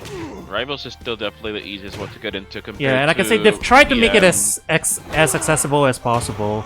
Like compared to melee, compared to PM kind of stuff, yeah. It is the most accessible, but I would honestly hesitate to say that it is accessible objectively, you know. Yes. It's still like a very high APM kind of thing. And like requires very fast reactions and stuff. So it's definitely, I think it's something that like a completely new player to the genre isn't going to pick up like within a week. Even just watching stuff or like playing tutorials and stuff. And that's a very high ask for a fighting game like in modern times, you know. No, I would say like most fighting games in modern times, they at least try to get like the player into actually quote unquote playing the game in maybe like a couple hours.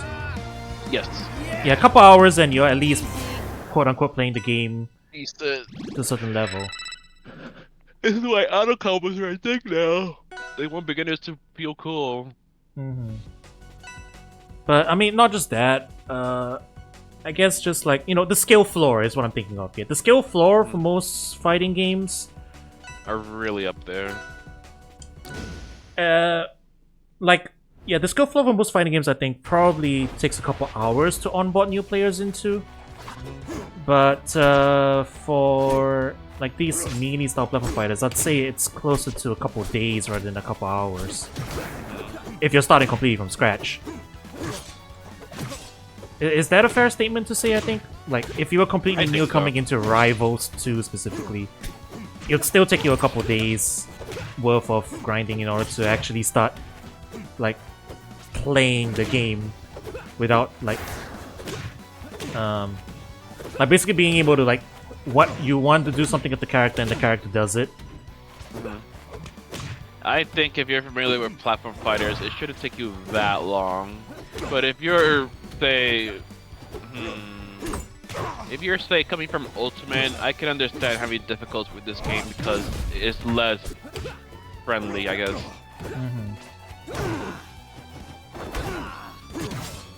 But yeah, I guess that's like, it's just the nature of the game. It's I wouldn't say, okay, it's not really a problem, but like if you frame it as a problem for the new player onboarding experience, I think it's unsolvable. It's because that's just the nature of the game. But that's fine, I think. Yeah, I think that's no, I wouldn't say it's not fighting in general. I'd say it's like you'd be able to pick up Ultimate a lot easier. Absolutely. Just because of the It's a game meant for everybody. Yeah. So like yeah, exactly. This game is definitely not aiming to like be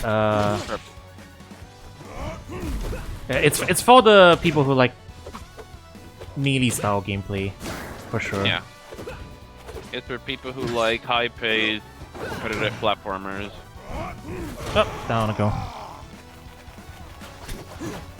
Ultimate, it wasn't meant to be competitive, so that's why it's accessible to everyone.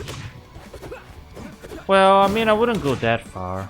But I guess, okay, like, talking about like a different fighting game, like say Grand Blue or even Strive, I guess.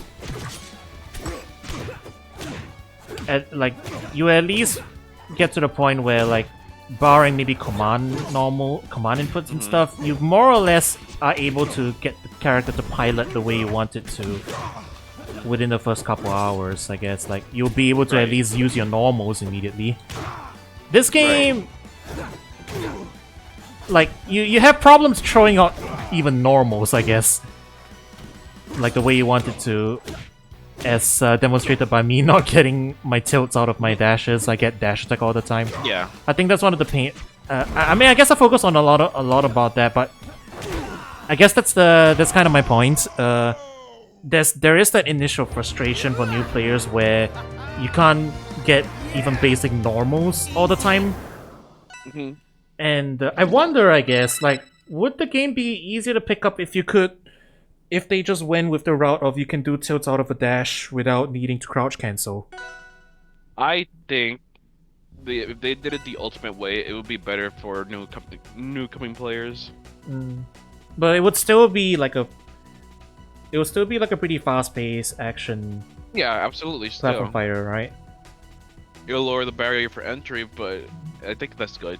I do like my complicated stuff. I do like difficult stuff, but if it lets more people play, I think that's good.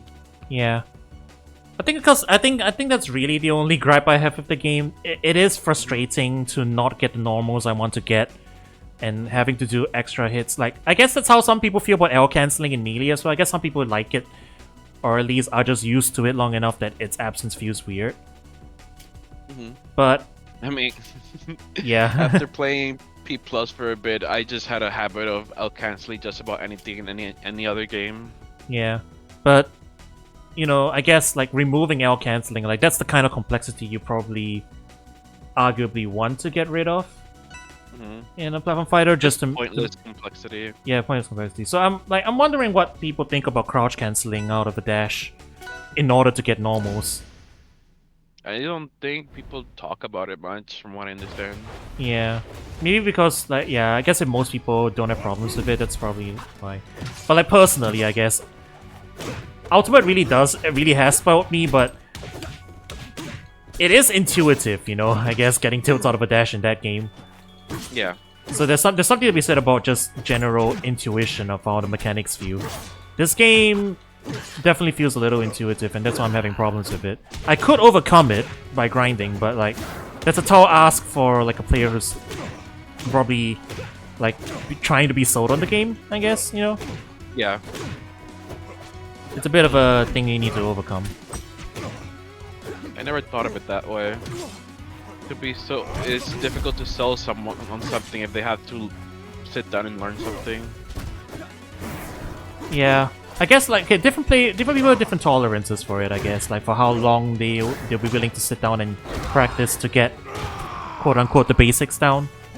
Like for me personally, I'm down to like stick it out with a game to learn its mechanics for maybe a day or two. But if it takes longer than that, I probably will start feeling second doubts about it, unless I have some really big external factor to incentivize me to. So, for example, in Rivals, I will be incentivized to do it. I'm down to go down and learn and grind and actually get my movement down. But that's because I have people to play with, like, you know, in the server and stuff. Right. I can hit you guys up to play if I want to. If I didn't have that and all I had was matchmaking, random matchmaking, and random matchmaking dried up after a while, I probably wouldn't feel any incentive to sit down and try and grind it. Right. I think that's fair. My only gripe when it comes to fighting game is if it's too matchup knowledge heavy. Like Tekken? Tekken. Yeah, I like that's the playing big one. Tekken, but wow. it feels like no matter how much I play the game, I can't get better because I don't know enough. I don't spend enough time learning how other characters work. Yeah, it's 2 decades of legacy skill right there. But to be fair though, I mean, Rivals is also kind of matchup heavy dependent, if you really break it down. The only reason it's not as big of a problem is that the roster is small, so it's not that much trouble to learn what everyone does. But until then, you will get knowledge checked a bunch. Like, honestly, I'd say this game's kind of similar to Tekken in that, like, everyone does combo strings, and then, like, you have to just know which way to tech, which way to DI to get out of stuff.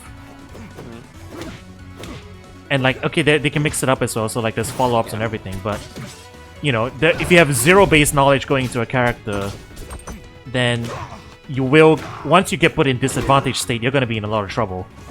Regardless, right? So it's kind of similar to Tekken in that regard, I guess. Like, if you don't know the knowledge, it's just a rush to, like, you execute your game plan before they execute theirs. Yeah. And there's like low level. I do agree with you, but I kind of want to disagree because I feel like in Rivals it's more intuitive, I guess. I'd say that's mostly the platform fighter intuition, because that's the years of like playing the genre. Yeah. That you're used to, like, these style of combos, these style of follow-ups, so you have like you kind of have an intuition of which way to DI, which way to dodge. Right. By the angles and stuff.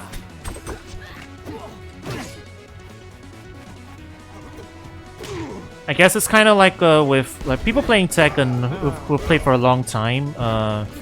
They can see like which way the arm is going, which direction, and they kind of get an intuition of like, okay, even if I've never seen this before, this one's a sidestep left or sidestep right dodge. That sort of thing. Yeah. I didn't think about that. This is why someone like Spectre can understand how things work out in Tekken. Well, I can. Oh hey, I actually took a game. Oh my god. For me, it's really hard to read every attack that happens in that game. Yeah. Either way though, like, long games have long legacy scales, I guess. That's most fighting games.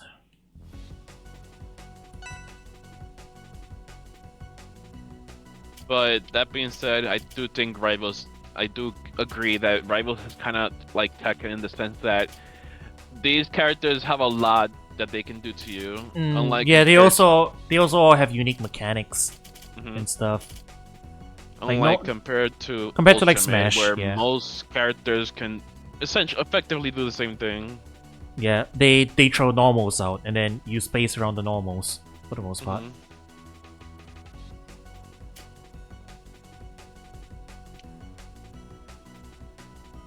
I actually used to say Rivals 1 was kind of like the Guilty Gear of platform fighters because everyone's got unique mechanics. I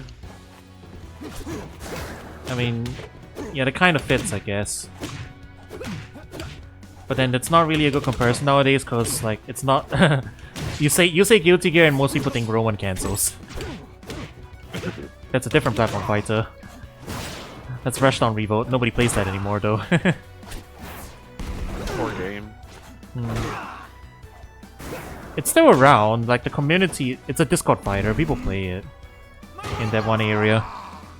But development stopped. From what I heard, like the main devs, like they wrapped up production and then they, like, you know, they stopped. They don't have anything else to add, which is fair. Most games will stop development after a while. It's just that they released the game and then they called it a day, I guess.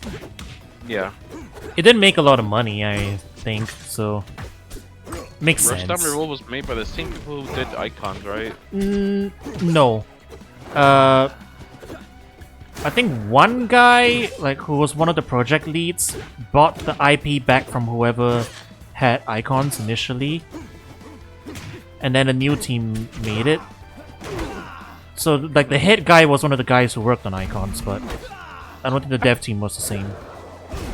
I could be wrong, though. Okay.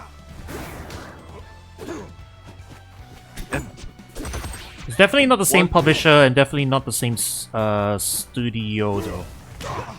Okay. Like, basically, one guy just straight up bought, like, the assets and the stuff. because it was in limbo for a while. That's how Icons like got out of publishing hell too, because you know the final version of Icons, it is actually available again, and you can actually buy it you can buy it for like $2 or something, and it's got try it. It's got rollback and peer-to-peer, so like basically they just threw it back out there so that like if for whatever reason you wanted to play that game's build and you want to play it online, you can. Which honestly is a good thing, I guess. You know, game preservation. Better than it just disappearing entirely. Never to be accessed again. You know. What is this character? Oh, I was just DIing towards you. I think I probably should have DI'd away. Oh, that's the point. I wasn't really thinking. I was on autopilot. I'm like, I am going away from the stage. I should hold towards the stage. Wait. Something Then again, that makes me sad about Rivals 2 is that not a lot of people join for tournaments. Well, it is a small. It is ultimately it is an indie title, and it's niche, you know. So, yeah. I keep thinking there'll be a lot of overlap between Smash community and this, but not really. I think the main thing is that this is a more difficult game to get into. well, that is one factor, but that's the major factor for people coming in from Ultimate and people coming in from other fighting games. I think you probably saw a bunch of like regular fighting game content creators also tried it out for a little bit. Sagem tried it out, but lack of in-game training resources made things really difficult to pick up. So yeah, I think them launching without the tutorials was definitely a little bit oof. Because that's when the most of the new people will come and check in. That was a mistake. That was kind of a bad thing on their end, but from what I understand, they had no money and they had to put out the game. that's just the reality of it. I don't think I don't think it was like a wrong decision necessarily, but like the way it worked out is like it's a pity, I guess, you know. But even with the tutorials, I think like the attrition rate's probably gonna be a little bit high. Just from people who like give it a try and like, this is really tough. I don't know if I'm willing to put in the multiple days to like learn how to play just to get basic stuff done.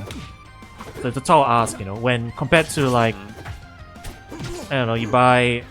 I say Grand Blue because that's what I've been playing, but like you play Grand Blue and you can pick up... And you can be playing Grand Blue in like a couple hours, you know? Right. You won't be playing it well, but you will be playing it. So yeah, then the other overlap would be with like melee players, but melee players generally just play melee, you know? They're a very hard crowd to convert. Granted, a lot of them were playing when the game came out. But after a while, you know, they go back to the comfort game. It is what they're used to. And like honestly, don't blame them. Right? Everyone has their comfort games they want to go back to. Yeah, it's their game. You can't really blame them for that. So what I understand is that some people, like, Rivals doesn't give them the complexity that they like about Melee, which I think is fair. Yeah, it's kind of like old hits who, you know, they play Third Strike. They just want to play Third Strike.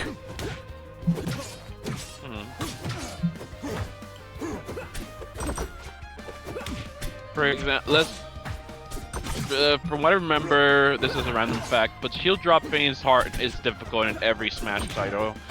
Here in Rivals, it's a really simple maneuver. To the point that, oh my god, shielding on a platform is an extremely good option.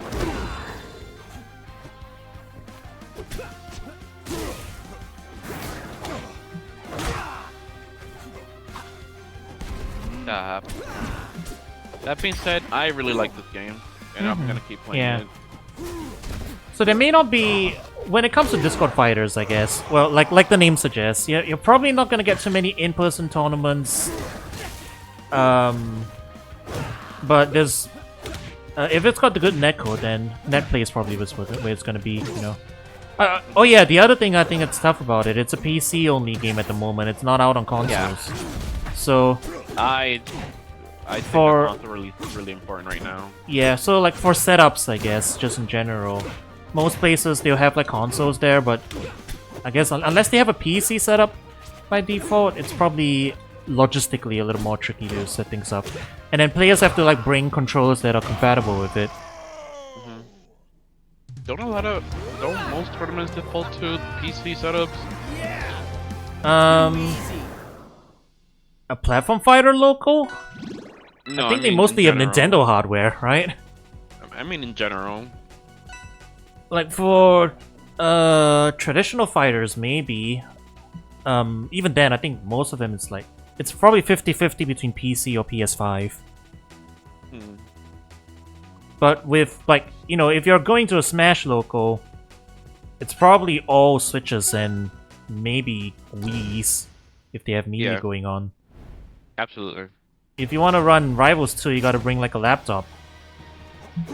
I went to a Rivals tournament once and someone had a Steam Deck out for the Rivals setup.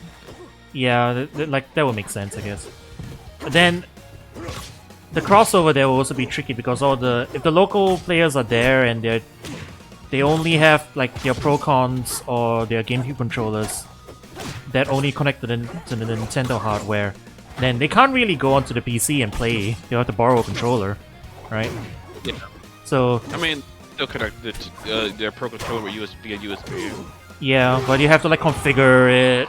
Gotta configure the No. inputs with the Steam overlay and stuff, and then the buttons will be different because like default Steam controller input layout is Xbox.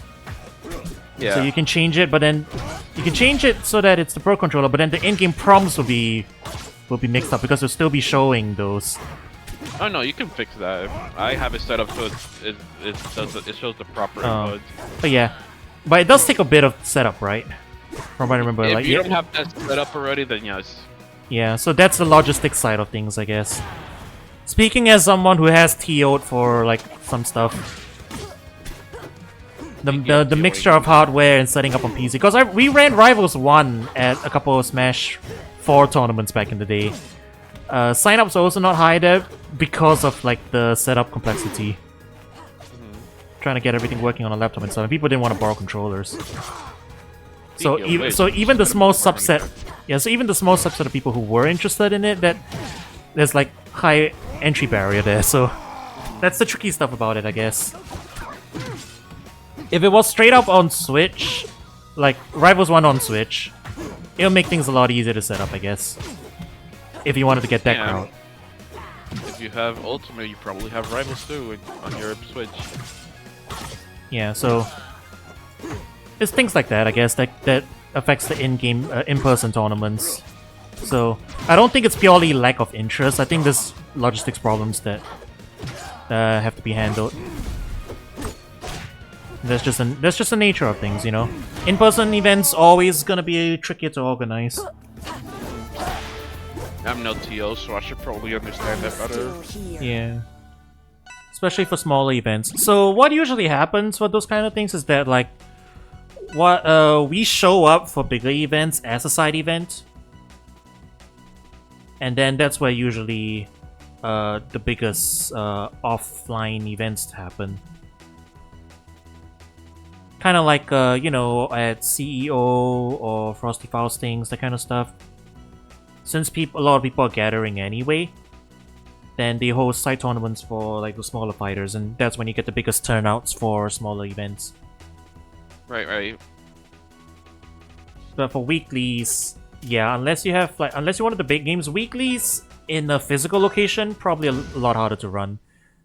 Especially nowadays when a lot of games have good netcode, and you know, you gotta factor in travel fees, you gotta factor in all that stuff. You gotta factor in event like venue space and everything. It's just way easier to set up a net play tournament if you're going for something as often as a weekly, because it adds up a lot, you know. Yeah. Even our Smash scene with like a pretty big turnout, we don't do weeklies, we do monthlies, because we don't have an event space to like, or at least we don't have like event space that we can afford to run it every week and stuff. Right. So there's that stuff, I guess. Makes me wonder how small tourneys are able to keep up weekly. If they, if you have a scene that's big enough, I guess, with enough overlap, like, usually what's happening is that they're piggybacking off the other scene. Like, if you have Smash and Rivals at the same place, probably it's the Smash TOs are the ones mainly footing the bill, and Rivals basically just like, hey, you get, we can spare you 1 or 2 setups, and then you guys can just run your little thing on the side there. That kind of thing, you know, like, especially if there's like overlap in the staff. That's how it works logistically. Like, that's how we worked with Pokken for a while, because Pokken's pretty small in terms of like an offline scene down here as well. So we shared space with Smash. So Right. we basically had an agreement, like every couple monthlies, maybe every other monthly, we could borrow like one of the tables, one of their power plugs and stuff. And since we also have ran on Switch, so we just bring our own Switch where we use the power outlets, the monitors and stuff, and we just set up there in the corner. And that's how we run. If we couldn't share with Smash, we would probably not be running offlines. So that's how that works basically. And that usually requires that you need people to be taking the initiative there, and like the right people who are networking with the bigger communities to have that working relationship and stuff. That's why you need strong community leaders, you know, people who would be willing to take charge and stuff. But it's hard, I guess, basically. So I wouldn't blame anyone for not being able to make it happen. Offlines are a tough sell nowadays, especially for like not just for the organizers, also for the players. Especially in this economy, you know, who's got money to pay for gas and travel fees and everything, and then you go there and just go 2-0, 0-2. You need to have more incentive than just the game, you know. You gotta have friends to hang out with there. Absolutely. You gotta have friendly setups, you know. If you only have the one setup because you're a smaller game and you're piggybacking off the other side, then you don't have setup for friendlies. That's not gonna be very fun either. Might as well just stay home and play friendlies, that kind of stuff. But yeah, honestly, I think you can count it as a blessing that most games nowadays have pretty good netcode. Heck, this game has good netcode. The fact that we're on 2 completely different continents, like across a huge ocean, and we got a playable game, that's already pretty good, you know. Like back in Rivals 1 pre-rollback, we would not even be able to play. I heard it was really bad. Yeah, and that would just really restrict the amount of people you could play with. The community would be a lot smaller. Discord fighters may not even last because of that. So I think we count our blessings, you know. We're living in a much better time for fighting games than we were back in the early 2000s. Oh, for sure. Yeah. Right, So as much as like, because locally I have tried a couple things as well back when I was still actively TOing. I'm not actively TOing anymore for Smash. I just help them run the stream and I help them manage their YouTube account. I've not really graduated, but like you know, I'm the old boss basically. I've handed off. I come in to troubleshoot if they really need me to troubleshoot, but otherwise I let the young'uns handle it. But yeah, back when I was trying to TO stuff, I had tried to like run smaller events for other platform fighters other than Smash just to get people to like maybe experiment a bit. We tried running Rivals 1 a couple times when Nick All-Stars Brawl 1 was out. We ran like one event for it too. We tried bridging the gap with the Brawlhalla scene. We ran events together a couple times, but in the end, basically not enough people went for those for it to make sense to keep running them. So I completely forgot about Brawlhalla. yeah, Brawlhalla's still around. That's the second biggest one for sure. I heard Brawlhalla players couldn't get into this game because it was too difficult. Yeah, Brawlhalla is another very accessible game. I'll talk about it in a sec, I guess, but like, yeah, so basically we tried running it and logistics of it was such that running it offline didn't really make sense.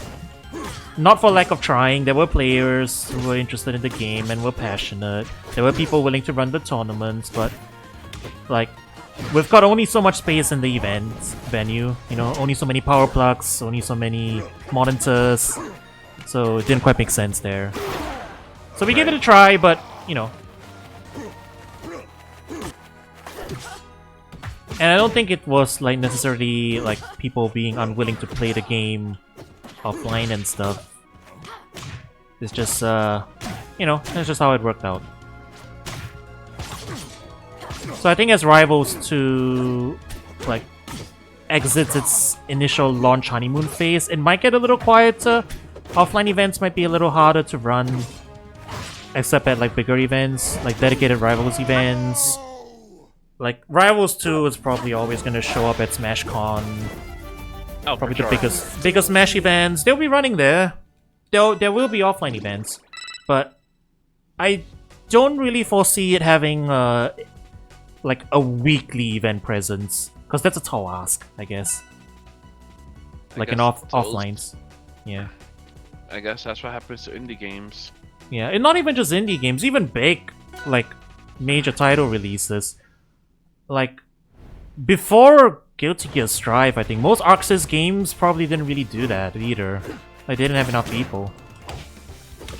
Unless you were like Street Fighter or Tekken. Running weeklies is like a very high commitment. That's a lot of events, like, in a single year, I guess. At least that's my impression of it, like based on my local scene. So my local scene, there's a lot of people into Street Fighter, there's a lot of people into Tekken. Anime fighters, there's a big scene as well, but they don't meet up every week. Even though there's a lot of them. But then again, I guess, down here in Singapore, event space is expensive, because, you know, small-ass country. So, there's that. I think in America, like, there's a lot of games that run weeklies because they have venues. That's the key They thing. have a lot of players. They have a lot of players. They have a lot of players, and they have venues available. Event space is hard to come by here. So like that's logistics and stuff.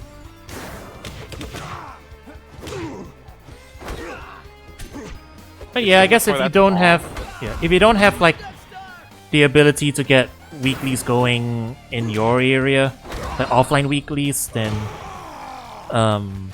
there's probably online weeklies that you could join in on. Oh, absolutely. There's Yeah. plenty. And I guess that's probably. But I guess it's not the same as an offline, huh? Because you got the real people to talk to and stuff. Oopsie. I'm playing friendlies with them. Yeah, Brawlhalla. Well, if you didn't really like multiverses, I don't think you'll like Brawlhalla either. It's Oh, no, I tried Brawlhalla. I did yeah. not like that.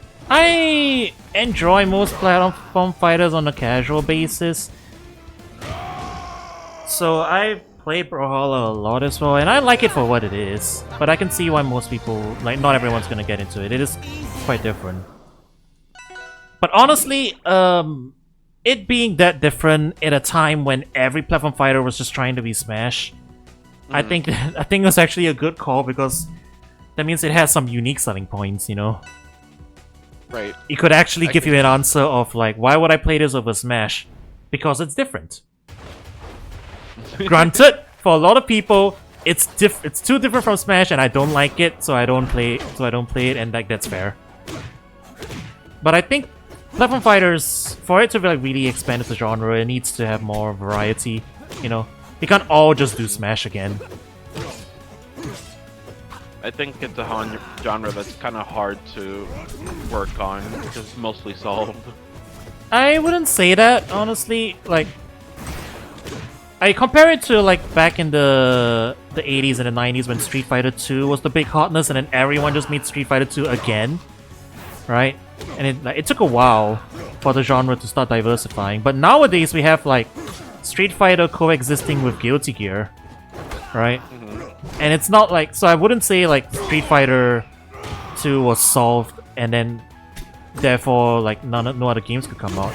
I think Smash is like Street Fighter 2. It feels like that's the best we can do right now. Sorry, not the best we can do. Like this, it's the greatest. Like, there's no need to. There's no way to like make something different or like.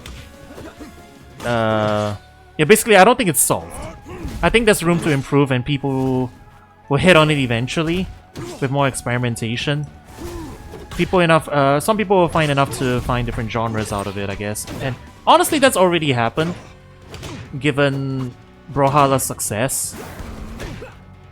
It's just that, you know, it won't appeal to everybody. People who like Smash may not like Brawlhalla, and that's fine. Just like how, you know, there's people who play anime fighters, but they don't play Street Fighter, and vice versa. They just like Street Fighter, they don't really like anime fighters, and that's fine. But I think, like, as a whole, for the genre to really start flourishing, we need more games that are different. Yeah, I can agree with that. It's just that most platform fighters that come out just end up failing. I guess also depends on your definition of fail. Because people would point to Nick All-Stars Brawl and Nick All-Stars Brawl 2 as, like, failing in that they didn't seem to have that much, like, long presence. But then you remember you're comparing it to Smash, the best-selling fighting game of all time. That's true. No, I don't think it's reasonable to expect any other platform fighter to really have that much impact. And, like, honestly, you know, all those people who were like at the start, oh, this game's gonna be the Smash killer, you guys were coping. Honestly, it was never going to happen. And all that did was set the expectations so high that it just makes the impression that every platform fighter that isn't Smash ends up failing. When honestly, if a game comes out and it makes back its budget and a decent amount of profit, can you really call it a failure? I wouldn't say so. No, not at all. Yeah, Nick All-Stars Brawl 1 and 2 made their budget back, I'm pretty sure. So, and they're not like multiverses where they have to rely on like a continuous string of like content updates. They can release content complete, finish their DLC, and then don't have any more updates. "Quote unquote" dead game, but the game functions. You can play it with people, and the tournament scene, for however big it is, can still keep playing that game. I think that's a success, right? Yeah. It's kind of like the same way Melty Blood is a success. Like, sure, it's not like at every Evo and constantly being in the news and stuff the way Street Fighter is, but it's flourishing in its own way, you know? So I would say most platform fighters they're not like massively huge sales successes, but at least most of the ones that people know about, they are at least they're doing their thing, they're vibing, you know. I think the Nick All-Stars Brawl 2 community is vibing with their game. It's a Discord fighter, they don't get huge entrants, but there are a bunch of people who enjoy their game and they play their game, and that's good enough for them, you know. And it was good enough for the devs too, so hey. I gotcha.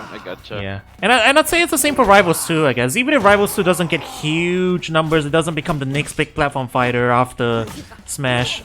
Although I guess a lot of people are hoping it would be, because look at the production value. This is a very pretty game. It's very polished. It's a very solid game. It's very polished, but it's an indie game in a niche genre.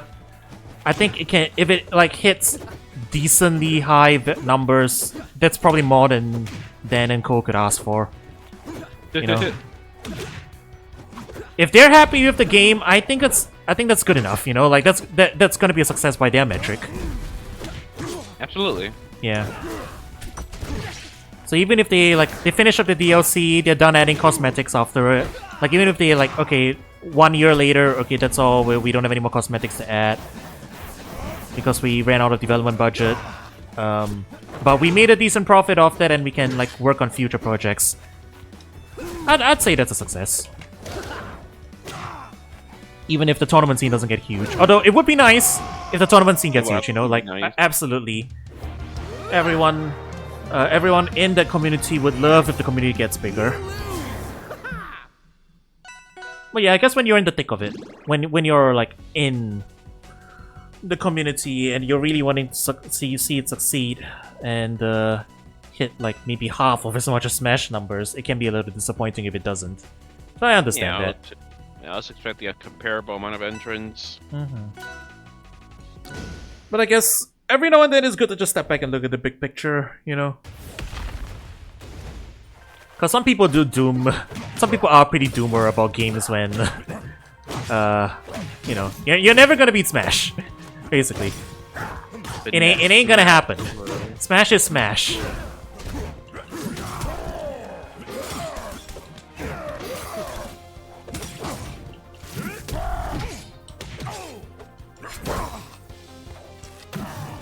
That's it, though. You know what could probably bring in a lot of players into Rivals? What's that? Guest characters. Guest characters, right? I forgot about that. Yeah, I wonder if they're planning for guest characters. They're probably planning for guest characters sooner or later. Cause that's a good chance to bring in more people from outside. Get a little bit of brand recognition going on. I can see Humble Devils and Rivals 2 doing some sort of collab. I'm trying to think what are the indie games. I can't think of any.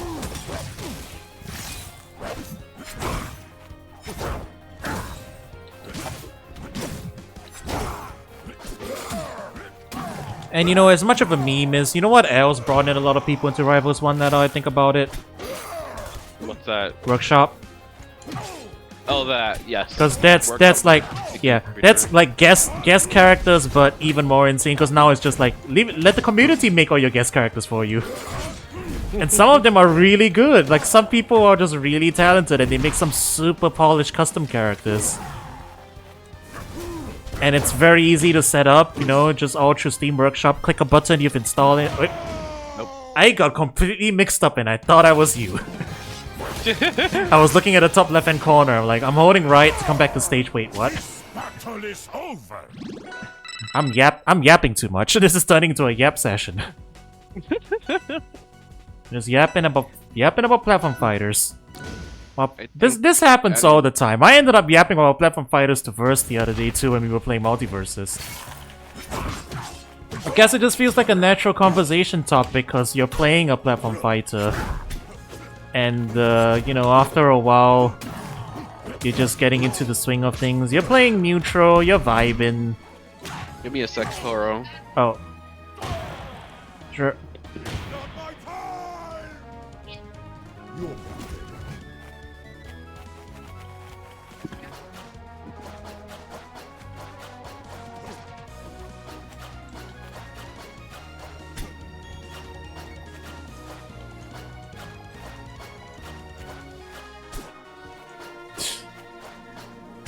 I really need practice. I can't even wave dash a couple times in a row. I'm getting jumpers sometimes.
Chad, I think I actually...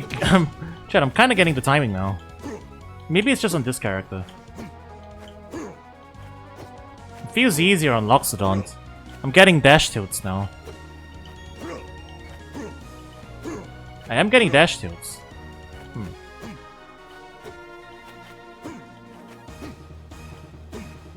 That's the dash attack though.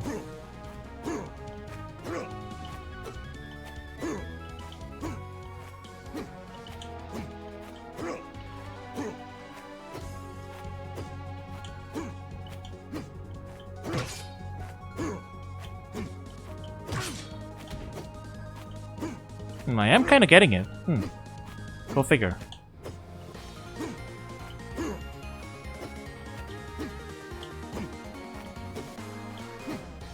I gotta go back and try this with Claire, and maybe it's Loxodon's like dash.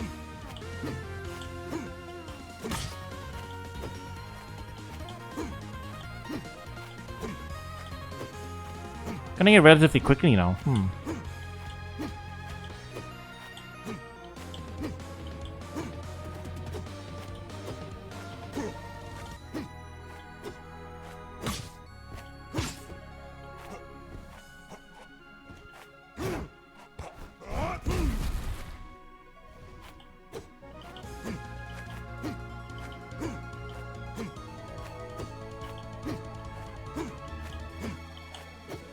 I think I figured out the trick, chat. I gotta hold down. So what I was doing previously was doing... I can hold down while using right stick to tilt rather than trying to hit the attack button. I think that's probably what makes it easier, because I can hold down to crouch while doing up tilt or side tilt. So I'm still holding down on the crouch state. So I can make sure I'm not dashing. And I can actually buffer it in. Go figure.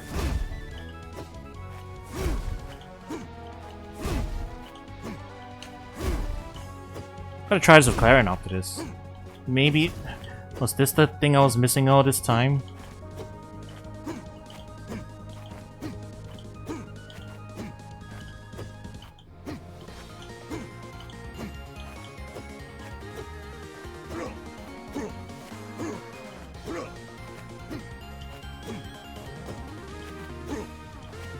Yeah, I'm getting like 70-80% tilts now instead of dash attack.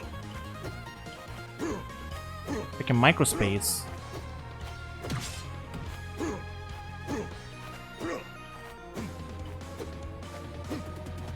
Go figure.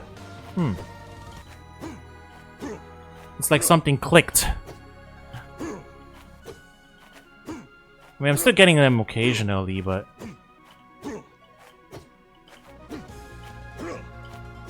Mostly when I'm turning around.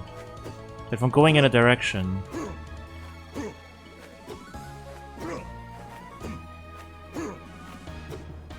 If I'm going in one direction, this is surprisingly working.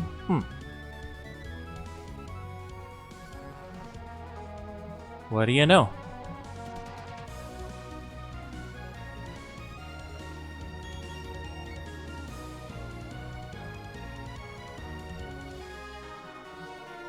Alright, I'm back. Hey. So I think I actually figured something out. Here, watch this. What's that? Oh wow, you can do it. Seems to be doing consistently now. Yeah, so doing it at the tilt stick is a lot more consistent than doing it out of doing it with the attack button. Yeah, that makes sense. Because I can hold down at the end of the crouch and still up tilt or forward tilt. What I was trying to do with the other one was I was trying to like go down to the crouch and then immediately hit forward and tilt. That explains.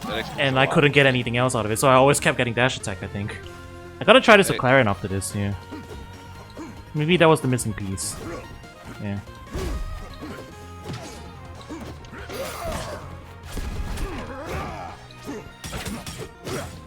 Yeah, I guess I'll do one more match with Clarion after this, and I probably should wrap up for the night. It is getting a little late over here. Okay. Work for me. I'm getting hungry.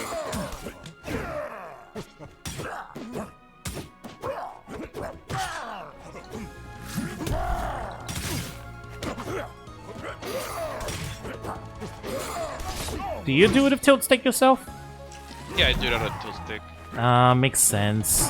That's how everyone does it, right? Like, I imagine doing it manually with the attack button. That's too many. That's too many inputs on the movement stick to get it consistent.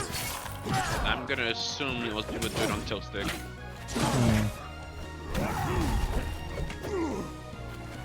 Even in melee, you could assign tilt stick. I'm pretty sure. I don't think you can assign buttons on melee. Or rather, I mean, like the default is tilt on the stick, right? Or is it smash No, attacks? default is smash on tilt. Oh.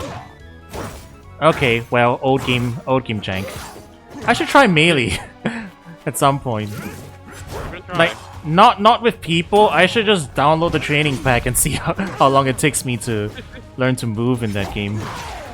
It could make for good content or something. I don't know. Yay. Oh, we ran out of time. How could this be? We were playing so seriously. Leave before you lose more. All right, let's go back to Claren. See if I can actually get my tilts out of my dashes now.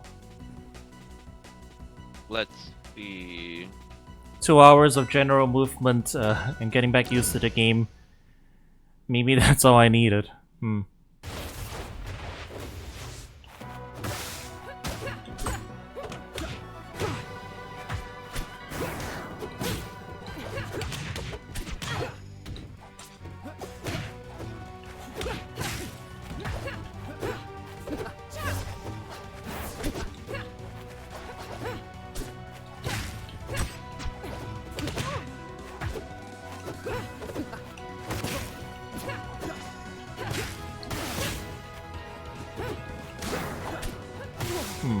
Ow. Okay, it does feel a little tighter on Claren. Do different characters have different timings for it? I can only assume they do. Because it's probably because of their dash speeds or something, I guess. It does feel harder to do it on Claren than on Loxodon, even with the tilt stick.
Wow.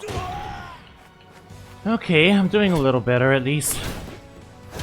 He's a few step away. Oh. Man.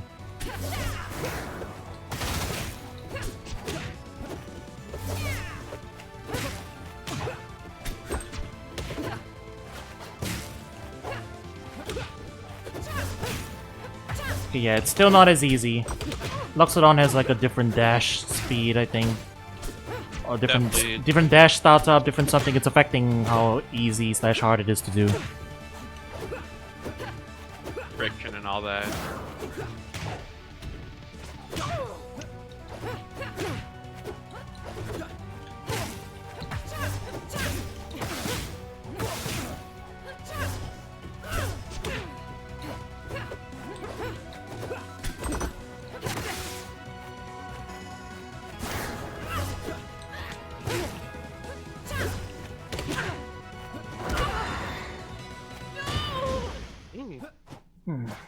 Okay, one more. Hang on.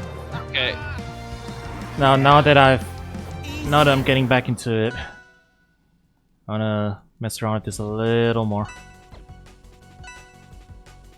Damn it, chat! Not the one more. Can't believe it. It never ends, chat.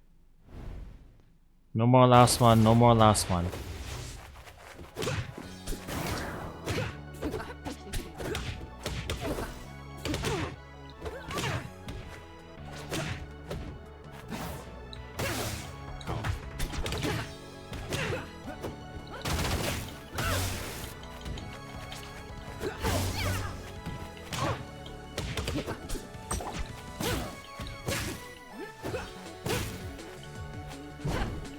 no!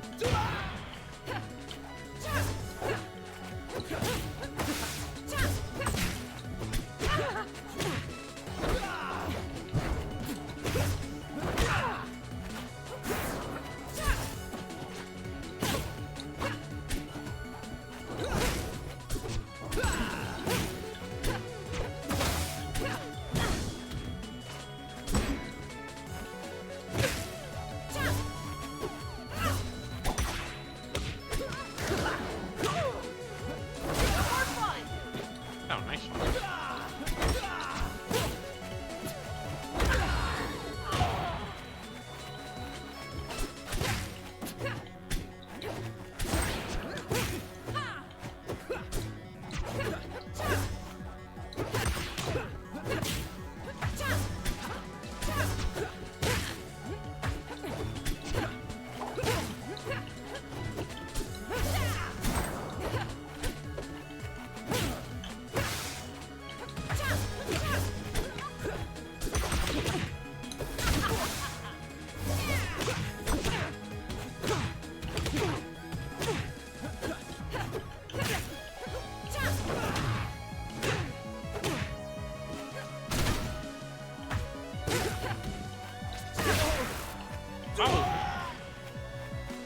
Turns out I just needed to stop yapping.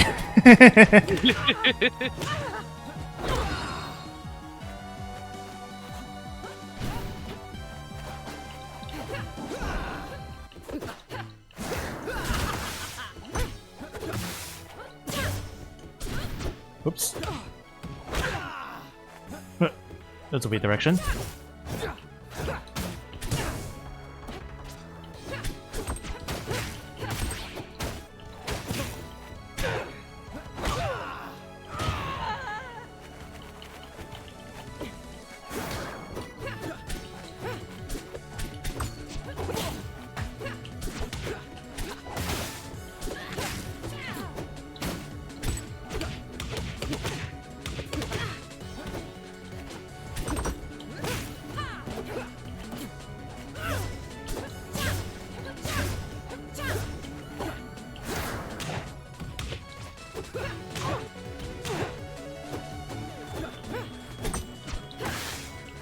Ow.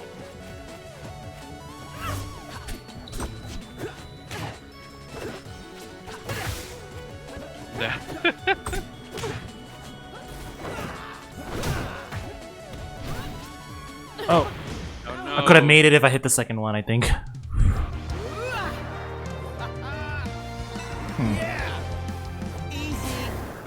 Okay.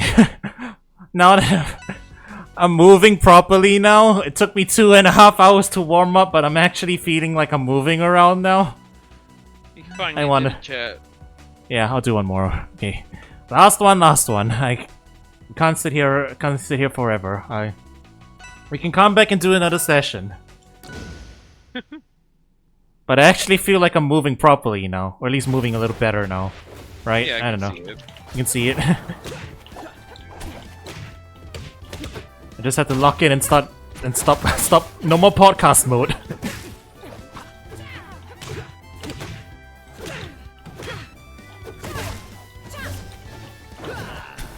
Oops. So many buttons.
Oh.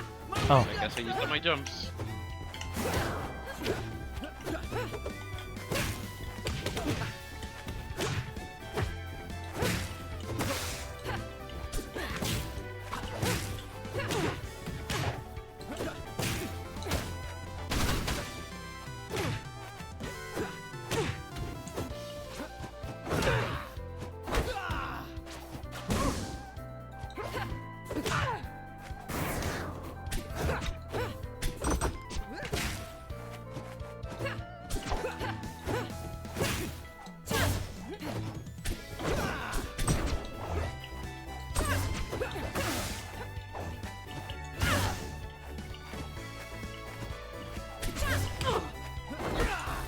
Wow.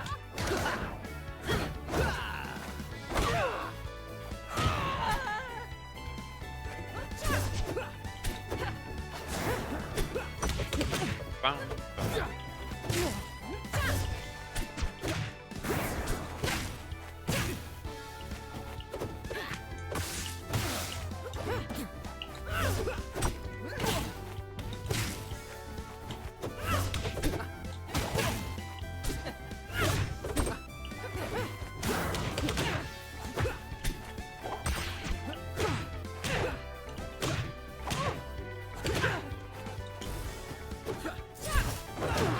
Ah, well, that was an attempt. Okay, okay, I need to stop. I need to stop. It's getting late. Gonna make yourself play more games. Take it easy. Yeah. Alright, maybe next time. Amateur. But alright. Alrighty. At least it looks like I warmed up a little bit, at least towards the end. A bit Yeah, you're more. definitely putting in some muscle work. Yeah. Took a while. I almost got the thing I lapped out too. Like, Amateur. it was... I don't know how relevant it is, but...